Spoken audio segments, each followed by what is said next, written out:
Hello everyone. And देखो हम लोग आज कंप्लीट कर रहे हैं उप्स जो है। एंड बहुत लोगों के टॉपिक्स में जो रहता है सब्जेक्ट्स में उसमें रहता है उपम, ठीक है, जिसको बोलते हैं object oriented programming and methodology.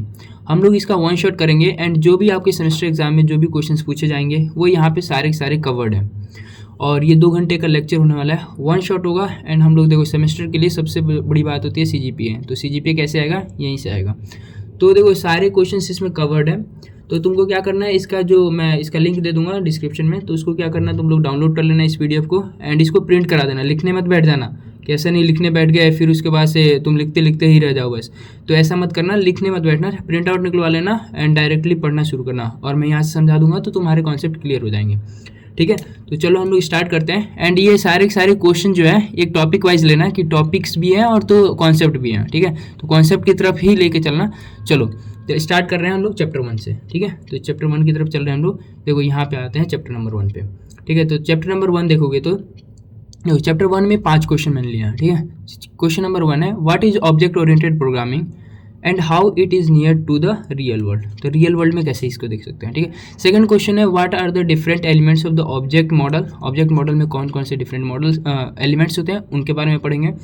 Next जो है वो है what are the major characteristics of the OOPs, यानी ऑब्जेक्ट ओरिएंटेड प्रोग्रामिंग, यानी लैंग्वेज के बारे में दिया हुआ है, एक्सप्लेन करना है इसके बारे में। फिर दिया हुआ है ऑब्जेक्ट ओरिएंटेड प्रोग्रामिंग क्या होता है, how it is different from the structural programming, इससे कैसे डिफरेंस होता है। और फिर उसके बाद कैरेक्टरिस्टिक्स के बारे में बोला है, ठीक है। तो कैरेक्टर इसके तो बार तो मैं कैरेक्टर के बारे में हम लोग बता देंगे। तो अगर एक याद हो जाएगा तो उनको सारे क्वेश्चन याद हो जाएंगे। फिर देखो what are the C++ systems क्या होता है, explain the with an example. Example के साथ हम लोग एक्सप्लेन भी कर देंगे इसको एंड स्ट्रीम क्लासेस के साथ भी एक्सप्लेन कर देंगे, ठीक है। तो देखो तो इतना तुमको समझ में आ गया होगा, ठीक है। तो चलो क्वेश्चन नंबर 1 की तरफ हम लोग पहले चलते हैं, फिर उसके बाद क्वेश्चन नंबर 2 देखेंगे, क्वेश्चन नंबर 3 देखेंगे, ऐसा करते हुए। तो सबसे पहले क्वेश्चन नंबर 1 की बात करते हैं। तो देखो क्वेश्चन नंबर 1 बोला है what is the object oriented programming and how is it near to the real world. तो इसका मतलब क्या है पहले ये समझ लो। सबसे पहले हम लोग किसके बारे में लिखेंगे, ऑब्जेक्ट ओरिएंटेड प्रोग्रामिंग के बारे में लिखेंगे। तो ऑब्जेक्ट ओरिएंटेड प्रोग्रामिंग होती क्या है इसके बारे में तो पता होना चाहिए ना। तो क्या करना है, तुम लोग लिख देना ओप्स, यानी object oriented programming in a method of writing the software, ठीक है। क्या करेंगे, राइट करते हैं हम सॉफ्टवेयर के, where the code is organise into a object, ठीक है। हम क्या करते हैं, एक मतलब कि जो भी कोड रहता है हम किस में ऑर्गेनाइज करते हैं, into object in a real world. जैसे मान लो कि तुम्हारे रूम है, ठीक है, लेट्स सपोज तुम्हारा कोई भी एक रूम है, ये रूम हो गया। तो इसके जो ऑब्जेक्ट्स होंगे ना, इसके ऑब्जेक्ट्स को कोड समझ के करना है, ठीक है। तो इन ऑब्जेक्ट्स को ही हम लोग क्या करेंगे, ऑब्जेक्ट ओरिएंटेड प्रोग्रामिंग में करते हैं। यानी रियल वर्ल्ड का जो प्रॉब्लम्स होता है उसको सॉल्व करते हैं हम लोग किससे, उप्स से, ठीक है, ऑब्जेक्ट ओरिएंटेड प्रोग्रामिंग से, ठीक है। अब देखो इतना तो लिख दोगे, अब इतना लिखने से तो तुमको नंबर मिलेगा नहीं।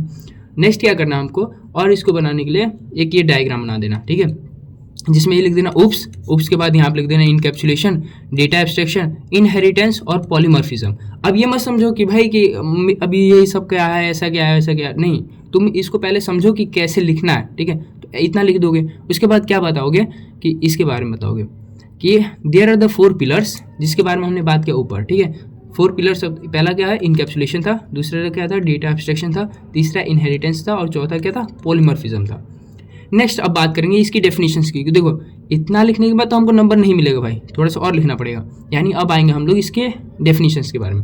अब देखो इनकैप्सुलेशन क्या होता है, इनकैप्सुलेशन का क्या मतलब है, wrap of a data into a single unit. यानी देखो तुमने कभी कैप्सूल देखा है, कैप्सूल, एक कैप्सूल आती थी जिसमें क्या करते हैं हम छोटे छोटे एलिमेंट्स को, ऐसे छोटे छोटे एलिमेंट्स जो रहते हैं वो उसमें रहते हैं इतने इतने, ठीक है। तो उसको क्या बोलते हैं, इन सबको एक में डाल के और इसको पैक कर देते हैं, ठीक है। तो उसको क्या बोलते हैं हम लोग, wrap of a data into a single unit, यानी पूरे को एक बना देते हैं। तो इसको क्या बोलते हैं हम लोग, इनकैप्सुलेशन। देखो वही लिखा हुआ है, मेडिसिन कैप्सूल का एक एग्जांपल लिखा हुआ है यहाँ पे, ठीक है। तो तुमको यहाँ से पता चल जाएगा, ठीक। नेक्स्ट क्वेश्चन नंबर, अगर इसमें ही बात करते हैं, इसका जो सेकंड पॉइंट है डेटा एब्स्ट्रैक्शन का, ठीक है।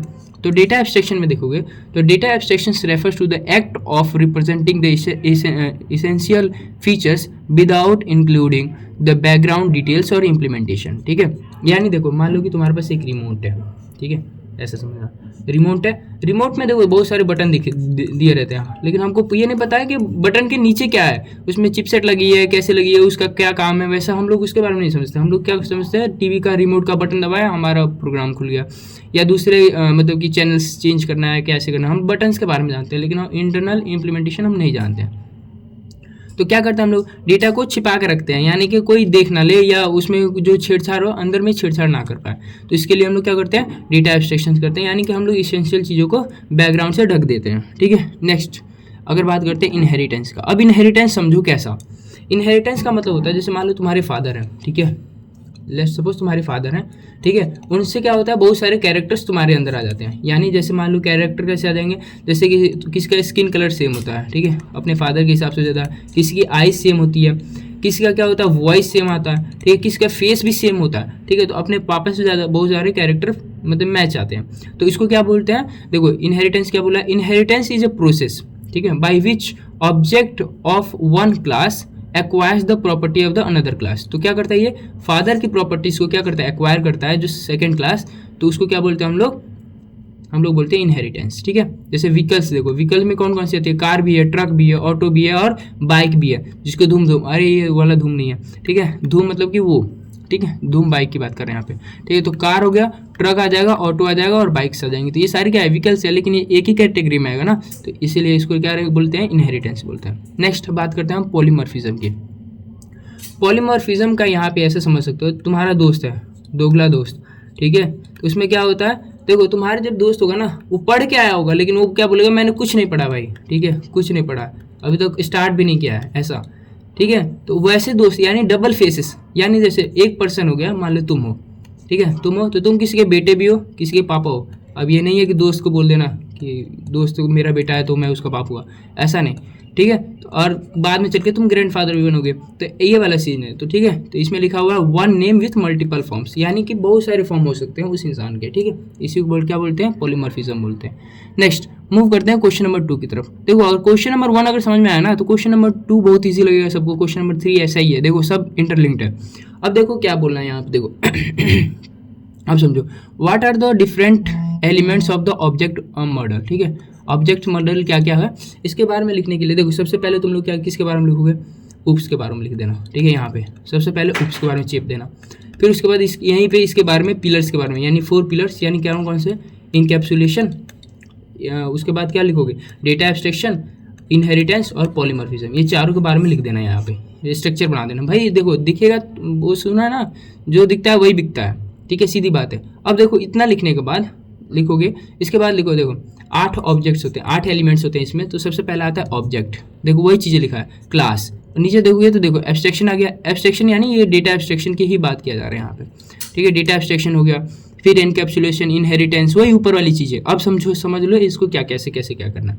देखो मान लो कि ऑब्जेक्ट जो होता है, ऑब्जेक्ट जैसे तुमने C++ में, देखो C++ में हमने क्या करते हैं, वेरिएबल्स वगैरह बनाते हैं ना, वेरिएबल बनाते हैं, उसी वेरिएबल्स को हम लोग यहाँ पे क्या बोलते हैं, ऑब्जेक्ट बोलते हैं, ऑब्जेक्ट। ठीक है, तो ऑब्जेक्ट क्या होती है, स्मॉलेस्ट एंटिटी होती है। देखो an object is a real world entity that has state होता है, बिहेवियर होता है, आइडेंटिटी होती है। ठीक है, देखो जैसे मान लो एक स्टूडेंट है, मान लो तुम हो, तो तुम्हारा रोल नंबर भी है कुछ, नेम भी है कुछ, मार्क्स भी है कुछ। ठीक है, तो जो ये स्मॉलेस्ट ये जो रहेंगे ना, ये रोल नंबर, नेम, मार्क्स, इसको क्या बोलेंगे हम लोग, ऑब्जेक्ट बोलेंगे। इन सबको क्या बोलेंगे हम लोग, ऑब्जेक्ट बोलेंगे। ठीक है, ऑब्जेक्ट, ठीक है, इसको क्या बोलेंगे हम लोग, ऑब्जेक्ट। तो देखो यही लिखा हुआ है यहाँ पे एग्जाम्पल में भी वही चीज़ लिखा है। ठीक है, नेक्स्ट क्वेश्चन नंबर, अगर इसमें बात करते हो ना क्लास के बारे में, व्हाट इज क्लास, क्लास के बारे में देखोगे तो देखो वही चीज़, देखो स्टूडेंट जो है ना, उसके रोल नंबर भी है, मार्क्स भी है, नेम भी है और मार्क्स भी है। ठीक है, लेकिन ये जो स्टूडेंट है ना, वो क्लास है, एक टाइप का क्लास हो गया। ठीक है, ये क्लास हो जाएगा, तो इसी को हम लोग क्या बोलते हैं, यहाँ पे बोलेंगे क्लास। ठीक है, तो ये क्लास है। नेक्स्ट देखो अब बात करते हैं हम लोग एब्स्ट्रैक्शन, डेटा एब्स्ट्रैक्शन के बारे में मैंने बता ही दिया ऊपर में, ये रिमोट का एग्जांपल तुमको बता ही दिया था। ठीक है, यहाँ पे देखो मेडिसिन कैप्सूल के बारे में बताया गया है, तो इसके बारे में तुम समझ ही गए हो। ठीक है, नेक्स्ट बात करेंगे इनहेरिटेंस। इनहेरिटेंस का मतलब मैंने वहाँ पे बता ही दिया, जैसे तुम्हारे फादर हो गए, वो तुम मतलब मान लो कि तुम हो, तो उसमें क्या होगा, फादर होंगे तुम्हारे, फिर उनसे तुम्हारे कैरेक्टर्स आएंगे, स्किन कलर आ जाएगा, ये सब आएंगे, तो उसको क्या बोलेंगे, इसको इनहेरिटेंस बोलते हैं। पॉलीमॉर्फिज्म का मतलब बता ही दिया था, one name with many forms. ठीक है, जैसे तुम्हारा एग्जांपल देकर बताया था मैंने ऊपर। देखो डायनेमिक बाइंडिंग समझ लो, देखो डायनेमिक बाइंडिंग क्या होते हैं, डायनेमिक बाइंडिंग क्या होती है, जो रन टाइम पे जो कोड रन हो रहा है, ठीक है, रन टाइम पे जो करते हैं ना हम लोग, मेथड्स का कॉल करते हैं हम लोग, तो उसको क्या बोलते हैं हम लोग, डायनेमिक बाइंडिंग करते हैं। ठीक है, तो in dynamic binding the methods call in the resolve, ठीक है, resolved eight the run time किस पे होता है, रन टाइम पे होता है, कंपाइल टाइम पे नहीं। कंपाइल टाइम मतलब होता है सिंटेक्स की चेकिंग की जाती है, ठीक है, लेकिन हम किस पे करते हैं, रन टाइम पे करते हैं। Okay, next message passing. Message passing मतलब वही समझ लेना, चुगली करना, ठीक है, जैसे दो लड़की बैठी है तो क्या करती है, चुगलियाँ करती हैं, वही वाले सीन है। तो यहाँ पे ये क्वेश्चन समझ में आ गया होगा, ठीक है। और अभी तक मुझे लग रहा है सारी चीज़ें समझ में आ रही होगी, ठीक है। अगर ये तुमने 8 याद कर लिए, ये जो 8 मैंने अभी दिखाया तुमको, ठीक है, ये अगर याद कर लिए तो तुम्हारे को सारा मतलब तुमको याद आ जाएगा, सारी चीज़ें तुमको आती है। फिर ये 8 चीज़ें याद कर लो, इन्हीं में से पूरा पूरा तुम्हारा जो सिलेबस है उसमें पूरा इसी के आगे पीछे घूमता रहता है, ठीक है। चलो क्वेश्चन नंबर देखो, नेक्स्ट क्वेश्चन की बात करते हैं, क्वेश्चन नंबर 3 की। तो क्वेश्चन नंबर 3 में दिया है what are the major characteristic of the OOPs, ठीक है, लैंग्वेज, ठीक है, एक्सप्लेन करना आपको, ठीक। तो इसमें देखोगे ना, देखो तो सबसे पहले किसके बारे में लिखा है, ओप्स के बारे में लिखा है, ठीक है। ओप्स के बारे में लिख दोगे तुम फिर से, ठीक है। ऑब्जेक्ट ओरिएंटेड प्रोग्रामिंग होती है, ऑब्जेक्ट को हम लोग रियल वर्ल्ड में लेते हैं, ऐसे ये सब, ठीक है। फिर उसके बाद वही 8 कैरेक्टर्स, ऑब्जेक्ट के बारे में लिखोगे, क्लास के बारे में लिखोगे, नीचे आओगे, बस तुमको वही सेम चीज़, कोई डिफरेंस नहीं भाई। देखो अब्स्ट्रैक्शन के बारे में लिखोगे, ठीक है। अगला इनकैप्सुलेशन के बारे में लिख दोगे, देखो सेम इनकैप्सुलेशन। इनहेरिटेंस के बारे में लिखोगे, पॉलीमॉर्फिज्म के बारे में लिखोगे, देखो ऊपर से डायनेमिक बाइंडिंग के बारे में लिखोगे। फिर उसके बाद किसके बारे में लिखोगे, ये मैसेज पासिंग के बारे में लिख दोगे। जो ऊपर पढ़ा है वही सेम चीज़ें लिखना है, कोई डिफरेंस नहीं है भाई, ऊपर से नीचे वही सेम डेफिनेशन। एक बार याद हो गया तुमको पूरे मतलब कि ऊप्स में कोई मतलब कि तुमको ए से लाने से कोई रुक नहीं सकता, ठीक है। अब देखो क्वेश्चन नंबर 4 की तरफ हम मूव करते हैं। क्वेश्चन नंबर 4 देखना, ठीक है। देखो what is the object oriented programming, देखो हर जगह क्वेश्चन इससे पूछा गया है, और ऐसा नहीं है कि मैंने अपने मन से उठा लाया हूँ, नहीं भाई, बहुत ज़्यादा ईयर में पूछा गया है, सबसे ज़्यादा रिपीटेड क्वेश्चंस है उनसे उठाया, और ये लगभग पूरे पूरे जो तुम्हारे टॉपिक्स है, यानी तुम्हारे पूरे बुक का जो सिलेबस है उसको पूरा कवर कर लेता है ये सारे टॉपिक्स, इसीलिए लेके आए। तो what is object oriented programming, same चीज़ें लिख देना। ऑब्जेक्ट ओरिएंटेड प्रोग्रामिंग के लिखे तो डेफिनेशन लिख देना, उसके बारे में डेफिनेशन लिख देना, प्लस इसके बारे में किसके बारे में लिखोगे, 4 पिलर्स के बारे में लिखोगे, वही 4 पिलर्स, ठीक है। उसका डायग्राम वैसे बना देना, देखो ऐसा वाला बना देना, वही इनकैप्सुलेशन, फिर यहाँ पर लिख देना डेटा एब्स्ट्रैक्शन, फिर लिख देना ऐसा डेटा एब्स्ट्रैक्शन वाला इनहेरिटेंस, और अगला लिख देना पॉलीमॉर्फिज्म, बस यही सेम चीज़ लिख देना है। देखो हर जगह चेपना सीखो भाई, ज़्यादा लिखो। देखो यूनिवर्सिटी एग्जाम्स में नंबर ऐसे ही आते हैं, सबको पता है। वहाँ पे देखो तुम 3 घंटे का पेपर लिखोगे, वो चेक कितने मिनट करेंगे, 2 मिनट में। तो भाई 2 मिनट में लिखने वाले मतलब कि दिखना चाहिए भाई सबको, तो ऐसे बनाया करो, डायग्राम वगैरह बनाया करो, भर भर के डायग्राम बनाने हैं, हर चीज़ में डायग्राम सोचो कि डायग्राम बना दूंगा क्वेश्चन में हर चीज़ का, ठीक है। अब देखो नेक्स्ट आते हैं हम लोग डिफरेंस के बारे में। तो जब डिफरेंस के बारे में पढ़ोगे ना, जैसे यहाँ पे दिया हुआ है ऑब्जेक्ट ओरिएंटेड प्रोग्रामिंग और दिया है स्ट्रक्चरल प्रोग्रामिंग में क्या डिफरेंस होते हैं, ठीक है। तो देखो जो प्रोग्राम्स होते हैं ना, इसमें ऑब्जेक्ट और क्लासेस में डिवाइड किए जाते हैं, किसमें, ऑब्जेक्ट ओरिएंटेड प्रोग्रामिंग में। ऑब्जेक्ट और क्लासेस में डिवाइड करेंगे तो उसको क्या बोलेंगे, ओप्स बोलेंगे। नेक्स्ट होता है स्ट्रक्चरल प्रोग्रामिंग। स्ट्रक्चरल प्रोग्रामिंग क्या होता है, program is divided into function, functions में ये डिवाइड होता है, ठीक है। नेक्स्ट देखो focus on the data and behaviour together, हम दोनों के बारे में देखते हैं, डेटा के बारे में भी देखते हैं और बिहेवियर देखते हैं, ठीक है। डेटा एंड बिहेवियर टुगेदर देखते हैं, लेकिन इसमें जो होता है ना फंक्शन और प्रोसीजर के बारे में हम ज़्यादा सोचते हैं, भाई प्रोसीजर सही है या प्रोसीजर और फंक्शन सही है कि नहीं, ठीक है। नेक्स्ट बात करते हैं हम लोग सपोर्ट इनकैप्सुलेशन की सपोर्ट करता है और डेटा हाइडिंग ये सपोर्ट करता है, दोनों सपोर्ट करता है, ठीक है। लेकिन जो इसमें जो रहता है नो प्रॉपर डेटा हाइडिंग, इसमें कोई होता ही नहीं भाई, डेटा हाइडिंग की जरूरत नहीं, लेकिन ये इनकैप्सुलेशन सपोर्ट करता है, ठीक है, इनकैप्सुलेशन सपोर्ट करता है, ठीक है। नेक्स्ट बात करते हैं हम लोग अगला सपोर्ट द इनहेरिटेंस और पॉलीमॉर्फिज्म, ये किसको करता है, पॉलीमॉर्फिज्म भी करता है और इनहेरिटेंस को, दोनों को सपोर्ट करता है। लेकिन ये जो है ना, ये इनहेरिटेंस को सपोर्ट ही नहीं करता भाई, नॉट सपोर्ट द इनहेरिटेंस और पॉलीमॉर्फिज्म, ये दोनों को ही नहीं सपोर्ट करता है, बोलता है भाई मैं नहीं किसी को सपोर्ट करता, सीधी बात। तो ऐसा अब देखो नेक्स्ट जो आएगा इसमें, देखो इसमें क्या बोला है, कोड जो होता है ना रीयूजेबल होता है एंड एक्सटेंसिबल होता है, ठीक है। नेक्स्ट इसमें जो होता है ना, ये कोड जो होता है रीयूजेबल तो होता है लेकिन लिमिटेड टाइम के लिए होता है, लिमिटेड मतलब यूज इस्तेमाल करते हैं हम लोग, ज़्यादा नहीं इस्तेमाल करते हैं हम लोग, क्योंकि देखो ये फंक्शंस रहता है, ये ज़्यादातर उतना मतलब कैपेबल नहीं है, ठीक है। नेक्स्ट बात करते हैं, देखो ईजी है मेंटेन करना लार्ज प्रोग्राम्स को, ठीक है, ये ईजी है, ठीक है। और ये जो है क्या है, ये जो है थोड़ा सा डिफ़िकल्ट पड़ता है अपने आप को, ठीक है, अपने को क्या पड़ता है, डिफ़िकल्ट पड़ता है, ठीक है, तो ये डिफ़िकल्ट हो जाता है, ठीक है। ये जो मेन चीज़ है इसको याद रखना, ये हर बार इंटरव्यूज में भी तुम्हारे पूछा जाएगा, कभी भी कोई कंपनी आएगी उसमें पूछा जा सकता है कि भाई ऑब्जेक्ट ओरिएंटेड प्रोग्रामिंग कौन कौन से लैंग्वेज सपोर्ट करते हैं, तो तुमको याद होनी चाहिए कि C++ करता है, जावा करता है, पाइथन करता है, ठीक है। और बोलेगा कि देखो 2 चीज़ें हैं यहाँ पे, एक होता है पॉप भी आता है, प्रोसीजर ओरिएंटेड प्रोग्रामिंग, जिसमें और ये स्ट्रक्चर, ये दोनों ही सी और पास्कल में करते हैं। अगर तुमसे अगर यहाँ पे अगर क्वेश्चन में ये चेंज करके आ जाएगा ना, यहाँ पे अगर देखो यहाँ पे जो देख रहे हो ये वाला पार्ट, स्ट्रक्चर की जगह अगर तुम्हारी जगह इसकी जगह पर अगर तुम्हारा ये भी आ जाता ना पॉप, यानी प्रोसीजर ओरिएंटेड प्रोग्रामिंग, अगर ये भी आ जाएगा ना तो इसमें बस यही सेम चीज़ें लिख देना, ठीक है। ये सेम चीज़ें लिख दोगे ना तो ये तुम्हारा सही हो जाएगा, ठीक है। तो यहाँ पे पॉप का भी अगर लिख सकते हो तुम, ठीक है, POP, ठीक है, पॉप के बारे में भी लिख सकते हो, ठीक है। ये दोनों ही सेम हो जाएंगे, सेम, कोई डिफरेंस नहीं है भाई, सीधी बात, ठीक है। तो समझो क्वेश्चंस को, देखो तुम्हारे को आंसर लिमिटेड ही याद करना है, लेकिन भाई दिमाग से सोचो थोड़ा सा कि कैसे लिख सकते हैं अपन, ठीक है, कैसे मार्क्स लाना है, ठीक है।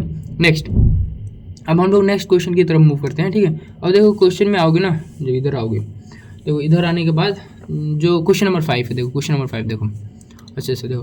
तो बोला है व्हाट इज C++ स्ट्रीम्स, ठीक है। C++ स्ट्रीम्स क्या होती है, बोला explain with the stream classes. हमको एक्सप्लेन करना है, वो भी किससे, स्ट्रीम क्लासेस से करना है। तो सबसे पहले देखो स्ट्रीम क्या होता है।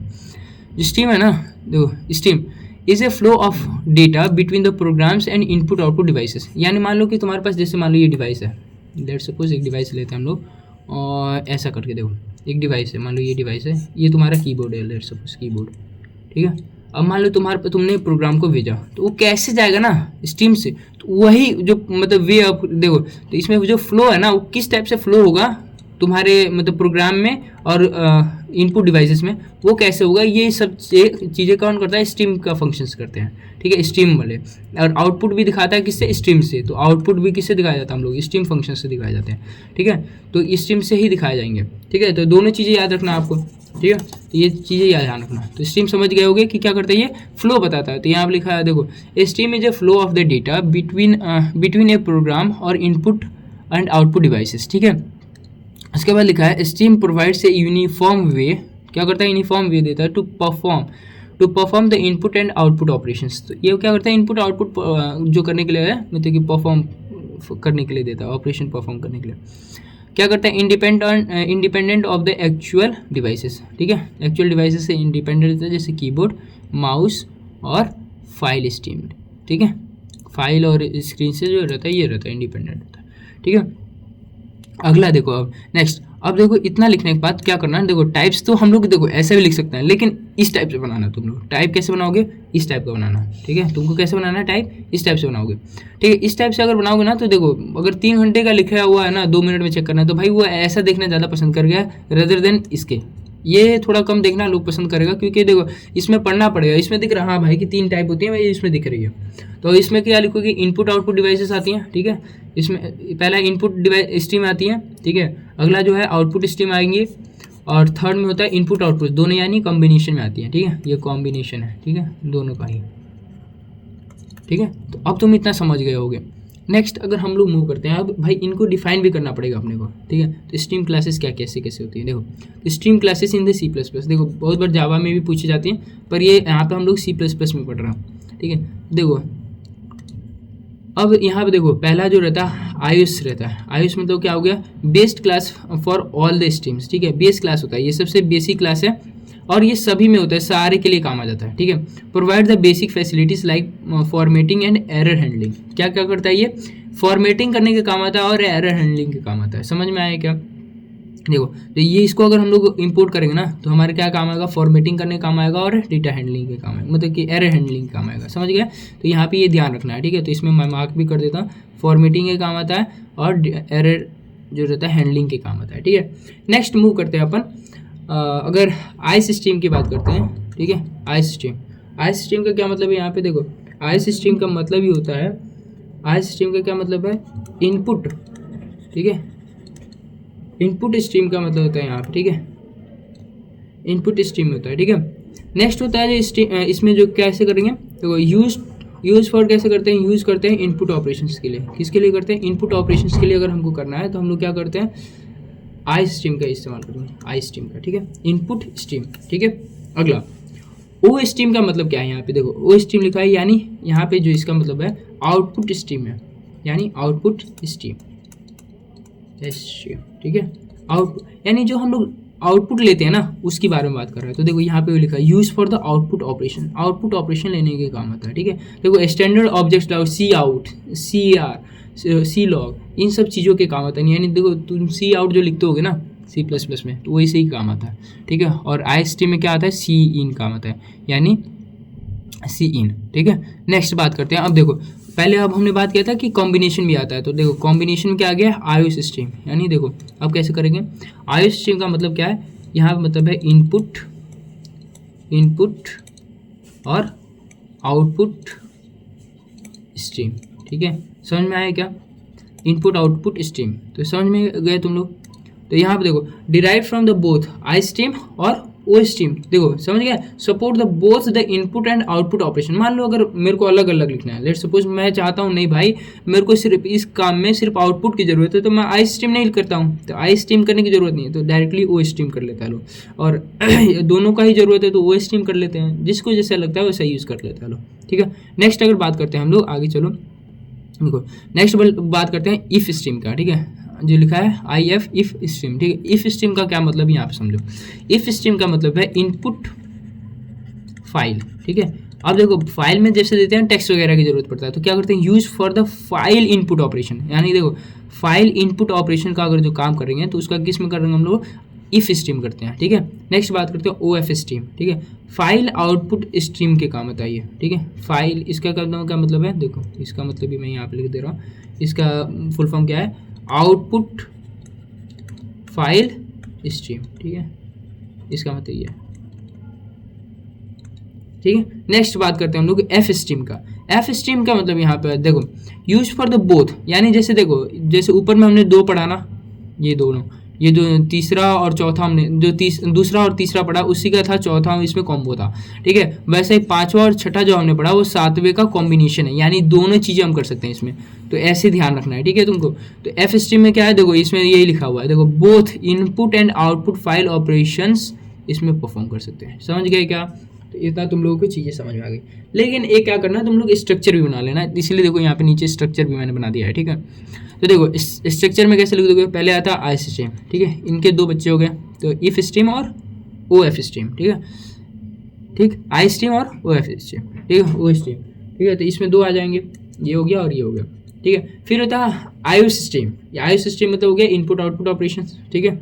अगला आता है इफ स्ट्रीम और इन दोनों का कॉम्बिनेशन में आ जाएंगे, ठीक है। तो इतना तुम लोग को समझ में आ गया होगा, आई होप सो। अगर इतना तुमको आ गया है तो तुम्हारा सिलेबस मतलब फर्स्ट चैप्टर जो है वो कवर हो गया, और फर्स्ट चैप्टर के लिए तुम लोग तैयार भी हो। तो chapter 1 I think so clear हो गया सभी को। अगर डाउट है तो कमेंट में लिख देना, मैं तो देख लूँगा भाई, ठीक है। अब चलते हैं चैप्टर नंबर 2 की तरफ, क्योंकि अभी ख़त्म करना है अपने को पूरा, तो हम लोग थोड़ा फास्ट करते हैं, ठीक है। मैं कोशिश करूँगा 2 घंटे के अंदर ही कंप्लीट कर दें, ठीक है। नेक्स्ट अब बात करते हैं, देखो अगर चैप्टर नंबर 1 तुमको अच्छे से समझ में आया, बिल्कुल अच्छे से, तो तुमको अगले वाले जो चैप्टर्स हैं उसमें बहुत आसानी होने वाली है, बहुत ज़्यादा आसानी। तो वो 8 एलिमेंट्स रट लेना, और जैसे देखो मैं दिखा भी देता हूँ एक बार, देखो 8 एलिमेंट्स रटने का मतलब क्या बोला मैंने, देखो एक तो ये वाला क्वेश्चन रट लोगे, देखो क्वेश्चन नंबर तुमको रटना है पहला तो इसमें तो बहुत आसान है, ऑब्जेक्ट के बारे में लिखा, 4 पिलर्स के बारे में लिख दिया, ये 4 पिलर्स याद रहेंगे तो इसमें भी काम आ जाएंगे, ये वाले ऑब्जेक्ट मॉडल्स में काम आ जाएंगे तुम्हारे। फिर वो वाले याद रहेगा तो इसमें भी काम आ गया, वही सेम चीज़, ठीक है। अगला वाला इसमें तुमको बता दिया क्या लिखना है, पहले डेफिनेशन लिख दोगे, 4 पिलर्स के बारे में लिखोगे, फिर उसके बाद किसके बारे में लिख दोगे, ऑब्जेक्ट ओरिएंटेड प्रोग्रामिंग और स्ट्रक्चर प्रोग्रामिंग के बारे में लिख दोगे, बस इतनी चीज़ें लिख देना, और क्या चाहिए। और इफ स्ट्रीम के बारे में एक ये डिफरेंट थोड़ा क्वेश्चन था, बाकी देखो दोनों बाकी के 4 क्वेश्चन जो ऊपर तुमने पढ़े हैं लगभग सेम थे, ठीक है। और देखो अब वहाँ से अगर तुमको वहाँ से चीज़ें क्लियर है ना, तो यहाँ पे बहुत आसानी होने वाली है। यानी चैप्टर 1 अगर तुमको लिख लिया, तुमने पढ़ लिया, याद कर लिया, तो जो सेकंड चैप्टर है ना बहुत आसान है, बहुत आसान, ठीक है। तो लिटरली बहुत, मेरी बात मानो, बहुत आसान है, ठीक है। तुमको बताऊँगा कैसे कैसे लिखना है, इसके बारे में हम डिस्कस करते हुए चलेंगे, अच्छे खासे क्वेश्चन है, ठीक है। तो देखो अब बोला गया है right the short note on encapsulation, यानी शॉर्ट नोट लिखने का मतलब ये नहीं है कि भाई कि पोथा बना दिया मैंने पूरा का पूरा और कुछ भी लिख रहे हैं, ऐसा नहीं है।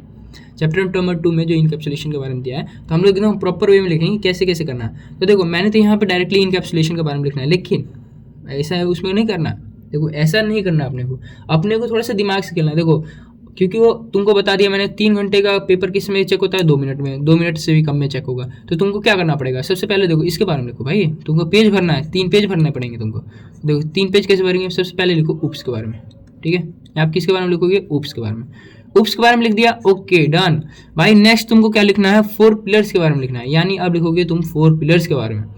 ठीक है। तो इसमें लिखना 4 पिलर्स, ठीक है, 4 पिलर्स के बारे में लिख दोगे, ठीक है, जिसमें इनकैप्सुलेशन, इसके बाद क्या आता है डेटा एब्स्ट्रैक्शन, फिर आ जाएगा तुम्हारा इनहेरिटेंस, फिर आ जाएगा पॉलीमॉर्फिज्म। इन तीनों का स्ट्रक्चर ऐसे बना देना, ऐसा ये वाला, ठीक है, ऐसा बना देना तुम। अब देखो इतना लिखने के बाद तुम्हारा एक पेज लगभग भर जाएगा, ठीक है। उसके बाद इसकी थोड़ी थोड़ी डेफिनेशन लिख देना, इनकैप्सुलेशन का लिख देना, फिर इसका लिख देना, इसका लिख देना, इसका लिख देना, बस इतना चीज़ करने के बाद देखो अब वही चीज़ें देखो इसमें सेम चीज़ लिखा है। देखो encapsulation is one of the fundamental concept of the OOPS object oriented programming, ठीक है, वही चीज़ बताया हमने।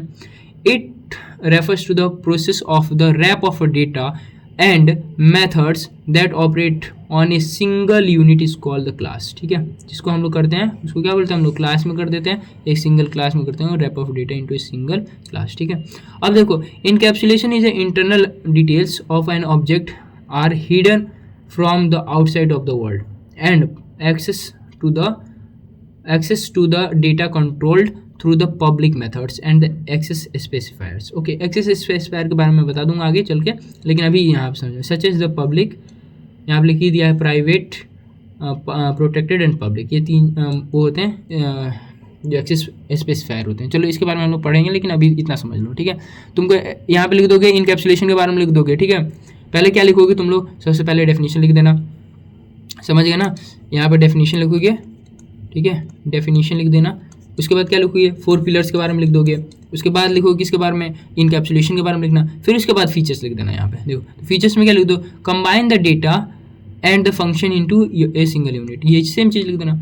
अब देखो अगला जो लिखा हुआ है क्या लिखो, प्रोवाइडेड डेटा हाइडिंग, क्या करता है अपने को, डेटा हाइडिंग प्रोवाइड करता है भाई, सीधी बात है। Improve the security and reliability, इसके बारे में लिख देना, सिक्योरिटी एंड रिलायबिलिटी प्रोवाइड करता है ये, ठीक है। नेक्स्ट लिखो किसके बारे में, देखो यहाँ पे लिखो make the code easy to maintain and modify, बस ये चीज़ें लिखते जाना भाई, तुमको ये चीज़ें लिखो, क्योंकि लिखोगे तो ही नंबर मिलेगा। और देखो सबसे बात है एकेडमिक्स में जो है नंबर लिखने के ही मिलते हैं, तुम भाई पन्ना भर के आओ उसमें मिलेगा नंबर, लेकिन हाँ सही भी भरना है, थोड़ा सा स्ट्रक्चर वे में भरना है, ऐसा नहीं कुछ भी लिख दिया पैराग्राफ पे पैराग्राफ लिख दिए, ऐसा नहीं होगा, पैराग्राफ नहीं पेलना है। यहाँ पे क्या करना है, एकदम स्ट्रक्चरल वे में बनाना है, ताकि देखो जो चेकर रहेगा ना, वो जो चेक कर रहा होगा एग्जामिनर जो भी रहेगा, वो क्या करते हैं, वो देखते हैं भाई, एक तो बूढ़े रहते हैं उनको चश्मे बड़े बड़े रहेंगे, ठीक है, उनको दिखता है नहीं, आधी चीज़ें तो उनको दिखती नहीं है, वो ऐसे आंख बंद करके मारते हैं 5 6 4, तो उनको जितना अच्छा अगर डायग्राम दिखेगा ना, स्ट्रक्चर तुम्हारे दिखेंगे, उतने अच्छे नंबर तुमको मिलने के चांसेस रहता है, क्योंकि वो नहीं ढूंढता भाई, तुम वो मेहनत क्यों करेगा तुम बताओ।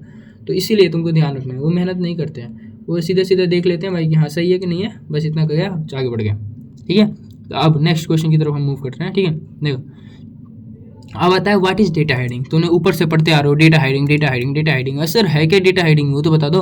देखो डेटा हाइडिंग कैसा है, देख समझो डेटा हाइडिंग कैसे क्या होता है। तो देखो सबसे पहली बात है यहाँ होते, समझो एक सेकंड रुको, जो डेटा हाइडिंग है, ठीक है। तो जैसे मान लो कि एक वेबसाइट है तुम्हारी, ठीक है, कोई भी लेट सपोज कोई भी वेबसाइट है एक, ठीक है, ये हो गई वेबसाइट, ठीक है, कोई भी वेबसाइट हो गई, ठीक है, उसमें तुम्हारे को फ्रंट एंड दिखता है ना, दिखता है कि नहीं दिखता है, फ्रंट एंड दिखता है, ठीक है, फ्रंट एंड दिखता है, ठीक है, बैक एंड दिखता है, नहीं दिखता है गधे हो। और उसके बाद हमारे क्या है, डेटाबेस दिखता है क्या, डेटाबेस भी नहीं दिखता। तो देखो ये जो चीज़ें है ना, जैसे फ्रंट एंड ये हमको दिख रहा है कि नहीं दिख रहा है। उसके बाद होता है बैक एंड हम क्यों नहीं दिखा रहे हैं भाई दूसरे को, क्योंकि हमको पता है देखो अगर इसमें किसी ने छेड़छाड़ किया ना तो पूरा हमारा वेबसाइट क्रैश कर जाता है। तो वह चीज़ें जैसे अननेसेसरी चीज़ें, जैसे ये यूज़र क्या करेगा देख के, तुम बताओ, ये यूज़र देख के कुछ फ़ायदा नहीं है यूज़र को, डेवलपर देखेगा भाई वो, तो डेवलपर को देखने का ये फ़ायदा है। इसीलिए हम लोग क्या करते हैं, जो यूज़र होगा वो पगला जाएगा, ये क्या लिखा है भाई वेबसाइट पे, तो बैकएंड हम लोग नहीं दिखा सकते ना, यूज़र घबरा जाएगा कि क्या बनाया है इसने, अब मुझे खुद ही नहीं पता चलेगा उसको, ठीक है। तो ऐसा समझना, ठीक।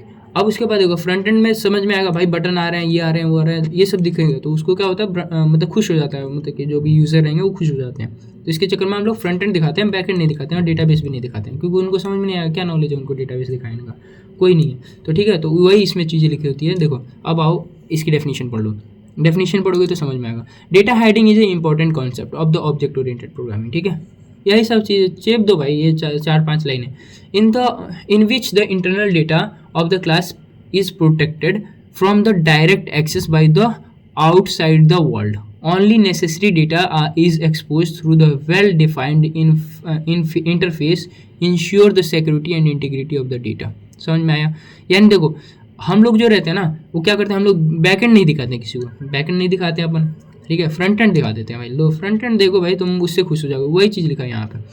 देखो इंटरफेस दिखाते हैं और इंश्योर भी करते हैं अपन की सिक्योरिटी का, ठीक है, कि यूज़र का ऐसा नहीं सिक्योरिटी चला जाए, जो भी है सिक्योरिटी वगैरह ना जाए, उसके चक्कर में अपन चेक करते हैं, ठीक है। तो ये वेल स्ट्रक्चर्ड होना चाहिए, ठीक है। तो वही चीज़ें लिखे हैं इसमें, और इंश्योर भी करते हैं अपन, सिक्योरिटी का भी इंश्योरेंस करते हैं, ठीक है। तो ये सारी चीज़ें अपन लोग देख के करते हैं, समझ में आया।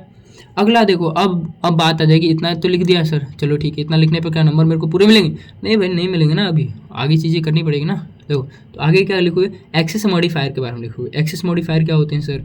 देखो एक्सेस मॉडिफायर कैसे होते हैं, देखो मान लो कि तुम हो, ठीक है, तुम क्या सबको परमिशन देते हो क्या घर में आने के लिए? नहीं देते हो भाई, ये सबको घर में जाने के लिए परमिशन अपन नहीं देते हैं, ठीक है। कुछ लोगों को देते हैं, कुछ लोगों को नहीं देते हैं। तो वैसे सेम समझो, देखो मान लो कि तुम्हारे पापा है, मम्मी है, ठीक है, ये जो होते हैं जो रहते हैं इनके लिए हम लोग ओपन छोड़ देते हैं, देखिए, ठीक है। अब देखो बहुत सारी चीज़ें रहती हैं, देखो फ्रंट एंड से ही समझो। तो फ्रंट एंड क्या सभी के लिए होता है क्या? तो फ्रंट एंड क्या होता है, पब्लिक होता है, ठीक है।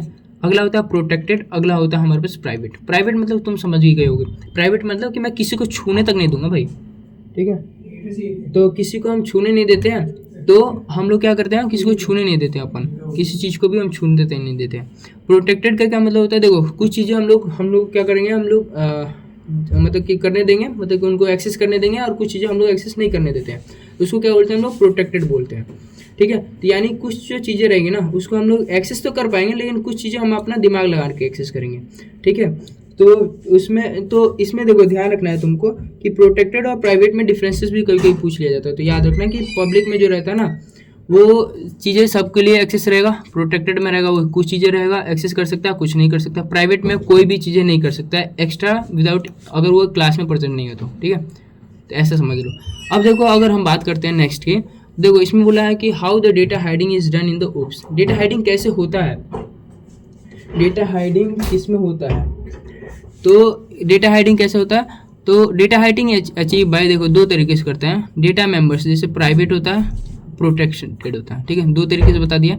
और एक चीज़ और ध्यान रखना है तुमको यहाँ पे, एक्सेस मॉडिफायर का क्या मतलब होता है। एक्सेस मॉडिफायर का मतलब यहाँ पे ये भी है कि एक्सेस मतलब कि डेटा को हम लोग कैसे मैनिपुलेट करते हैं, ठीक है, मैनिपुलेशन कैसे किया जाता है, वो चीज़ें ध्यान रखना, ठीक है। और यहीं पे देखो अगर कभी कभी तुमसे यही पूछ लेगा कि डेटा एक्सेस मॉडिफायर भी है ये, और एक्सेस मतलब कि स्पेसिफायर भी इसी को बोलते हैं, ठीक है। तो एक्सेस अगर स्पेसिफायर भी पूछेगा ना तो यही होता है, स्पेसिफायर, ठीक है, स्पेसिफायर, ठीक है, स्पेसिफायर भी यही है, ठीक है। अब नेक्स्ट करते हैं हम लोग अपना बात करते हैं advantage of the data hiding, ठीक है। तो एडवांटेज की बात करते हैं अपन डेटा हाइडिंग के, ठीक है। तो देखो डेटा हाइडिंग कैसे होता है, तो advantage of the data hiding, ठीक है, एडवांटेज क्या है डेटा हाइडिंग के, ये समझो, ठीक है। तो डेटा हाइडिंग जो रहता है वो कैसे करते हैं, पहला होता है देखो डेटा मतलब कि डेटा हाइडिंग के एडवांटेजेस, पहला होता है देखो सिक्योरिटी प्रोवाइड, भाई सबसे बड़ी बात है अपना सिक्योरिटी ही प्रोवाइड करते हैं ना, सबसे ज़्यादा सिक्योरिटी का, नहीं तो कोई क्यों आएगा भाई तुम्हारे पास। सिक्योरिटी, डेटा इंटीग्रिटी करते हैं, मॉड्यूलरिटी करते हैं, ईजी टू मेंटेनेंस करते हैं, तभी तो अपन यूज़ करेंगे ना भाई। कंट्रोल एक्सेस, ठीक है, कंट्रोल एक्सेस करेंगे, अपने पास होना चाहिए ना भाई, पावर अपने पास होना चाहिए, दूसरे पास क्यों देंगे मोबाइल पावर, ठीक है। तो ये चीज़ें ध्यान रखना है, ठीक है। तो इसके एडवांटेजेस हो जाएंगे, इसके वो हो जाएंगे, इंटीग्रिटी हो जाएगी, मॉड्यूलरिटी हो जाएगी, ईस्ट हो जाएगा और कंट्रोल हो जाएंगे, ठीक है। तो इतनी चीज़ें तुमको समझ में आ गई होगी, होप सो, ठीक है। तो अब देखो अगर पूछ लेगा ना, देखो अब क्वेश्चन में अगर ये रहेगा डेटा हाइडिंग क्या होता है, और उसके बाद पूछ लेगा how it is done in the object oriented programming and advantage पूछ लेगा, तो तुमको क्या क्या लिखना है, देखो समझ में आ गया होगा क्या लिखना है। पहला इसकी डेफिनेशन लिख दोगे, देखो, और वेबसाइट से मैंने एग्जांपल तुमको बता ही दिया कि प्रोटेक्टेड क्या होता है, पब्लिक क्या होता है, प्राइवेट क्या होता है, तो इसके बारे में लिख देना थोड़ा सा। पब्लिक में क्या होता है, पब्लिक में वही सब सारे एक्सेस कर सकते हैं, प्रोटेक्टेड में कुछ मतलब कि क्लास में कर सकते हैं, और एक फ्रेंड फंक्शन से इस्तेमाल से भी कर सकते हैं अपन इसको एक्सेस, ठीक है, फ्रेंड फंक्शन, फ्रेंड, ठीक है, फ्रेंड फंक्शन लिख लेना है यहाँ पे, फ्रेंड फंक्शन से एक्सेस कर सकते हैं अपन, ठीक है। नेक्स्ट जो रहता है वो प्राइवेट, प्राइवेट क्या होता है, विद इन द क्लास ही एक्सेस कर सकते हैं, बाकी कोई एक्सेस नहीं कर सकता अपन, ठीक है, कोई भी एक्सेस नहीं कर सकता है, ठीक है, ये ध्यान रखना है तुमको, ठीक। नेक्स्ट अब बात करते हैं, देखो उसके बाद कैसे होता है ये सब बता ही दिया मैंने कि पब्लिक होता है, देखो इसमें गेटर सेटर करते हैं इसमें, ठीक। नेक्स्ट अब मूव करते हैं क्वेश्चन नंबर 3 की तरफ, ठीक है। चलो क्वेश्चन नंबर 3, तो क्वेश्चन नंबर जो 3 दिया है, what is class and how it is accomplished data hiding, ठीक है, डेटा हाइडिंग कैसे करते हैं और इसमें क्लास कैसे है, ठीक है। तो तुम ऊपर से समझ ही गए हो, क्या समझ गए होगा आई थिंक सो, क्या क्वेश्चन में बोला गया। तो देखो क्लास तो मैंने बता ही दिया था, देखो जैसे एक स्टूडेंट होता है, एक स्टूडेंट है तो उसके पास क्या क्या होता है भाई, रोल नंबर होगा, और क्या होगा, क्लास मतलब कि उसके बाद मार्क्स होते हैं उसके, उसका नाम होगा, ठीक है, नेम होंगे, ठीक है, तो उसके नाम भी होगा कुछ, तो नेम भी होगा उसका, ठीक है। ये सारी जो चीज़ें हैं, ये मार्क्स हो गया, क्लास हो गया, रोल नंबर हो गया, ये जो हो गया, इसको क्या बोलेंगे अपन, इन सब चीज़ों को बोलते हैं हम लोग ऑब्जेक्ट बोलते हैं। क्या बोलते हैं, ऑब्जेक्ट। ऊपर तुमको बताया मैंने, ऑब्जेक्ट बोलते हैं। लेकिन ये जो पूरा है ना, जो इन सब चीज़ों को रखेगा एक साथ में, तो इसको क्या बोलते हैं अपन, स्टूडेंट जो रहेगा ये क्या बोलता है, क्लास होता है। तो इसी को हम लोग क्या बोलते हैं, क्लास। तो इसको क्या बोलेंगे अपन, क्लास बोलेंगे। इन सबको क्या बोलेंगे अपन, ऑब्जेक्ट बोलते हैं, ठीक है। तो इसको बोलते हैं ऑब्जेक्ट, ठीक है, ठीक है। तो इसको हम लोग ऑब्जेक्ट बोलते हैं। नेक्स्ट अगर बात करते हैं, देखो इसकी डेफिनेशन भी कर लो एक बार। A class is a fundamental concept of the object oriented, वही ऊपर घिसा पिटा लिखा हुआ है भाई। इट इज द ब्लूप्रिंट और टेम्पलेट, ठीक है। ये क्या है, ब्लूप्रिंट है और यह टेम्पलेट है, ठीक है। Use to create the object, किसके लिए करते हैं भाई, ऑब्जेक्ट क्रिएट करने के लिए करते हैं। A class is defined as a data member और variable and the member function methods, जिसको मेंबर फंक्शन को क्या बोलते हैं हम लोग, मेथड बोलते हैं। वेरिएबल को क्या बोलते हैं हम, डेटा मेंबर्स बोलते हैं। That will be present in the providing the behaviour of the object. समझ में आया क्या, देखो तो ये भी लिख सकते हो तुम, कलेक्शन ऑफ द ऑब्जेक्ट्स, ठीक है, collection of the object is known as the class, ऐसा भी लिख सकते हो तुम। और तुमको ये नहीं याद होता है तो ऐसा लिख देना, collection of the objects is known as the class, ऐसा लिख देना, ठीक है। तो ये ध्यान रखो। और ये सबसे ज़्यादा पूछा जाता है भाई इंटरव्यू में, हद से ज़्यादा बार पूछा जाएगा तुमसे। अगर तुम्हारी कंपनी आ रही होगी ना, तुमसे सबसे ज़्यादा पूछा जाएगा तो यही पूछा जाएगा कि व्हाट इज, बोल देंगे what is the difference between object and class. तो याद होना चाहिए तुमको कि ऑब्जेक्ट जो रहता है वो क्या होता है, स्मॉल एंटिटी होती है, ठीक है। और जो क्लास होता है वो क्या होता है, जो इन सबको कलेक्शन ऑफ द ऑब्जेक्ट्स रहते हैं उनको क्लास बोला जाता है, ठीक है। अब देखो फिर वही चीज़ें लिख देनी है तुमको। क्या लिखना है इसमें, डेटा हाइडिंग के बारे में लिख देना, ठीक है, कि सर डेटा हाइडिंग क्या होता है, वही पब्लिक, प्राइवेट, प्रोटेक्टेड, इन सब के चीज़ों के बारे में लिख देना फिर से तुम, ठीक है। उसके बाद यही देखो ये लिखा है, प्राइवेट क्या होता है, data member are accessible only within the class, किसके बीच में होता है भाई, प्राइवेट में क्या होता है, क्लास में ही कर सकते हैं।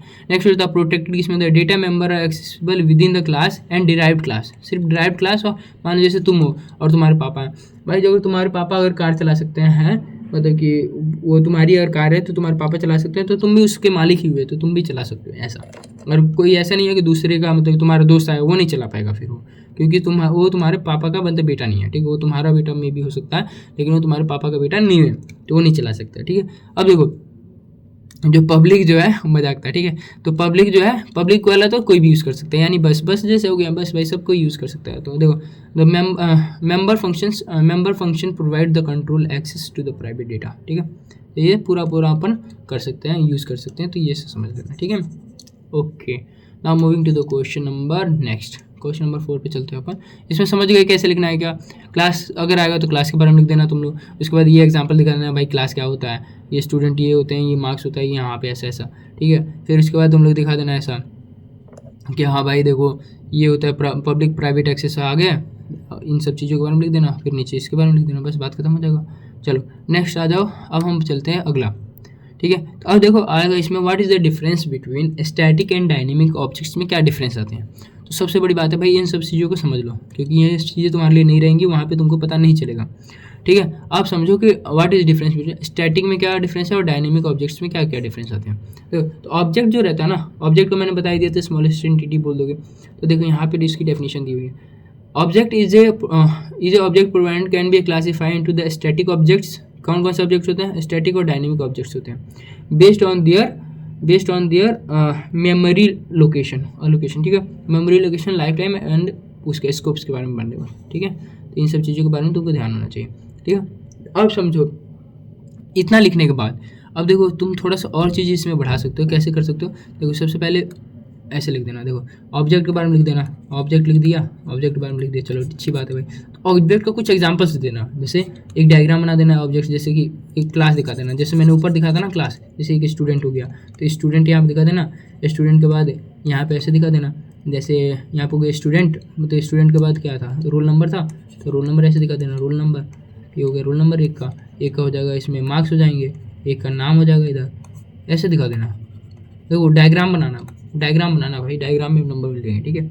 अगला, अब देखो नेक्स्ट, अब स्टैटिक ऑब्जेक्ट क्या होते हैं, डायनेमिक ऑब्जेक्ट क्या होते हैं, ठीक है। स्टैटिक मतलब देखो, स्टैटिक मतलब तुम समझ ही गए होगे, स्टैटिक मतलब रुकना है, फिक्स्ड।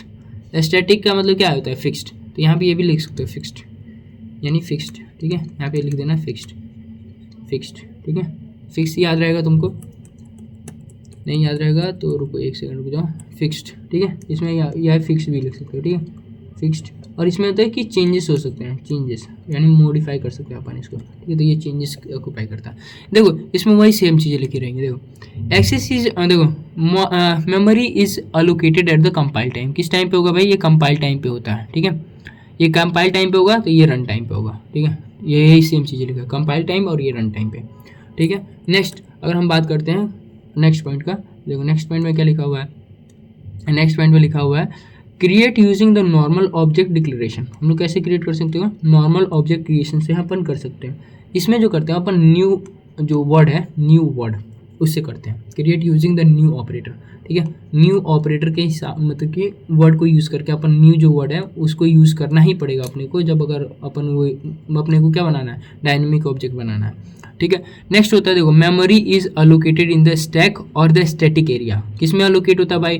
तो स्टैक में या तो अलोकेट होगा या तो होगा स्टैटिक एरिया में होगा, ठीक है। इसमें जो होता है memory allocated in the heap में। इसमें किस में होता है भाई? हीप में होता है। हीप तुम समझ ही गए होगे, ठीक है। ये वाला जो स्ट्रक्चर रहता है इसको हीप बोलते हैं, इसको ट्री भी बोलते हैं। ट्री और हीप में डिफरेंस तुमको पता होना चाहिए, ठीक है, ठीक है।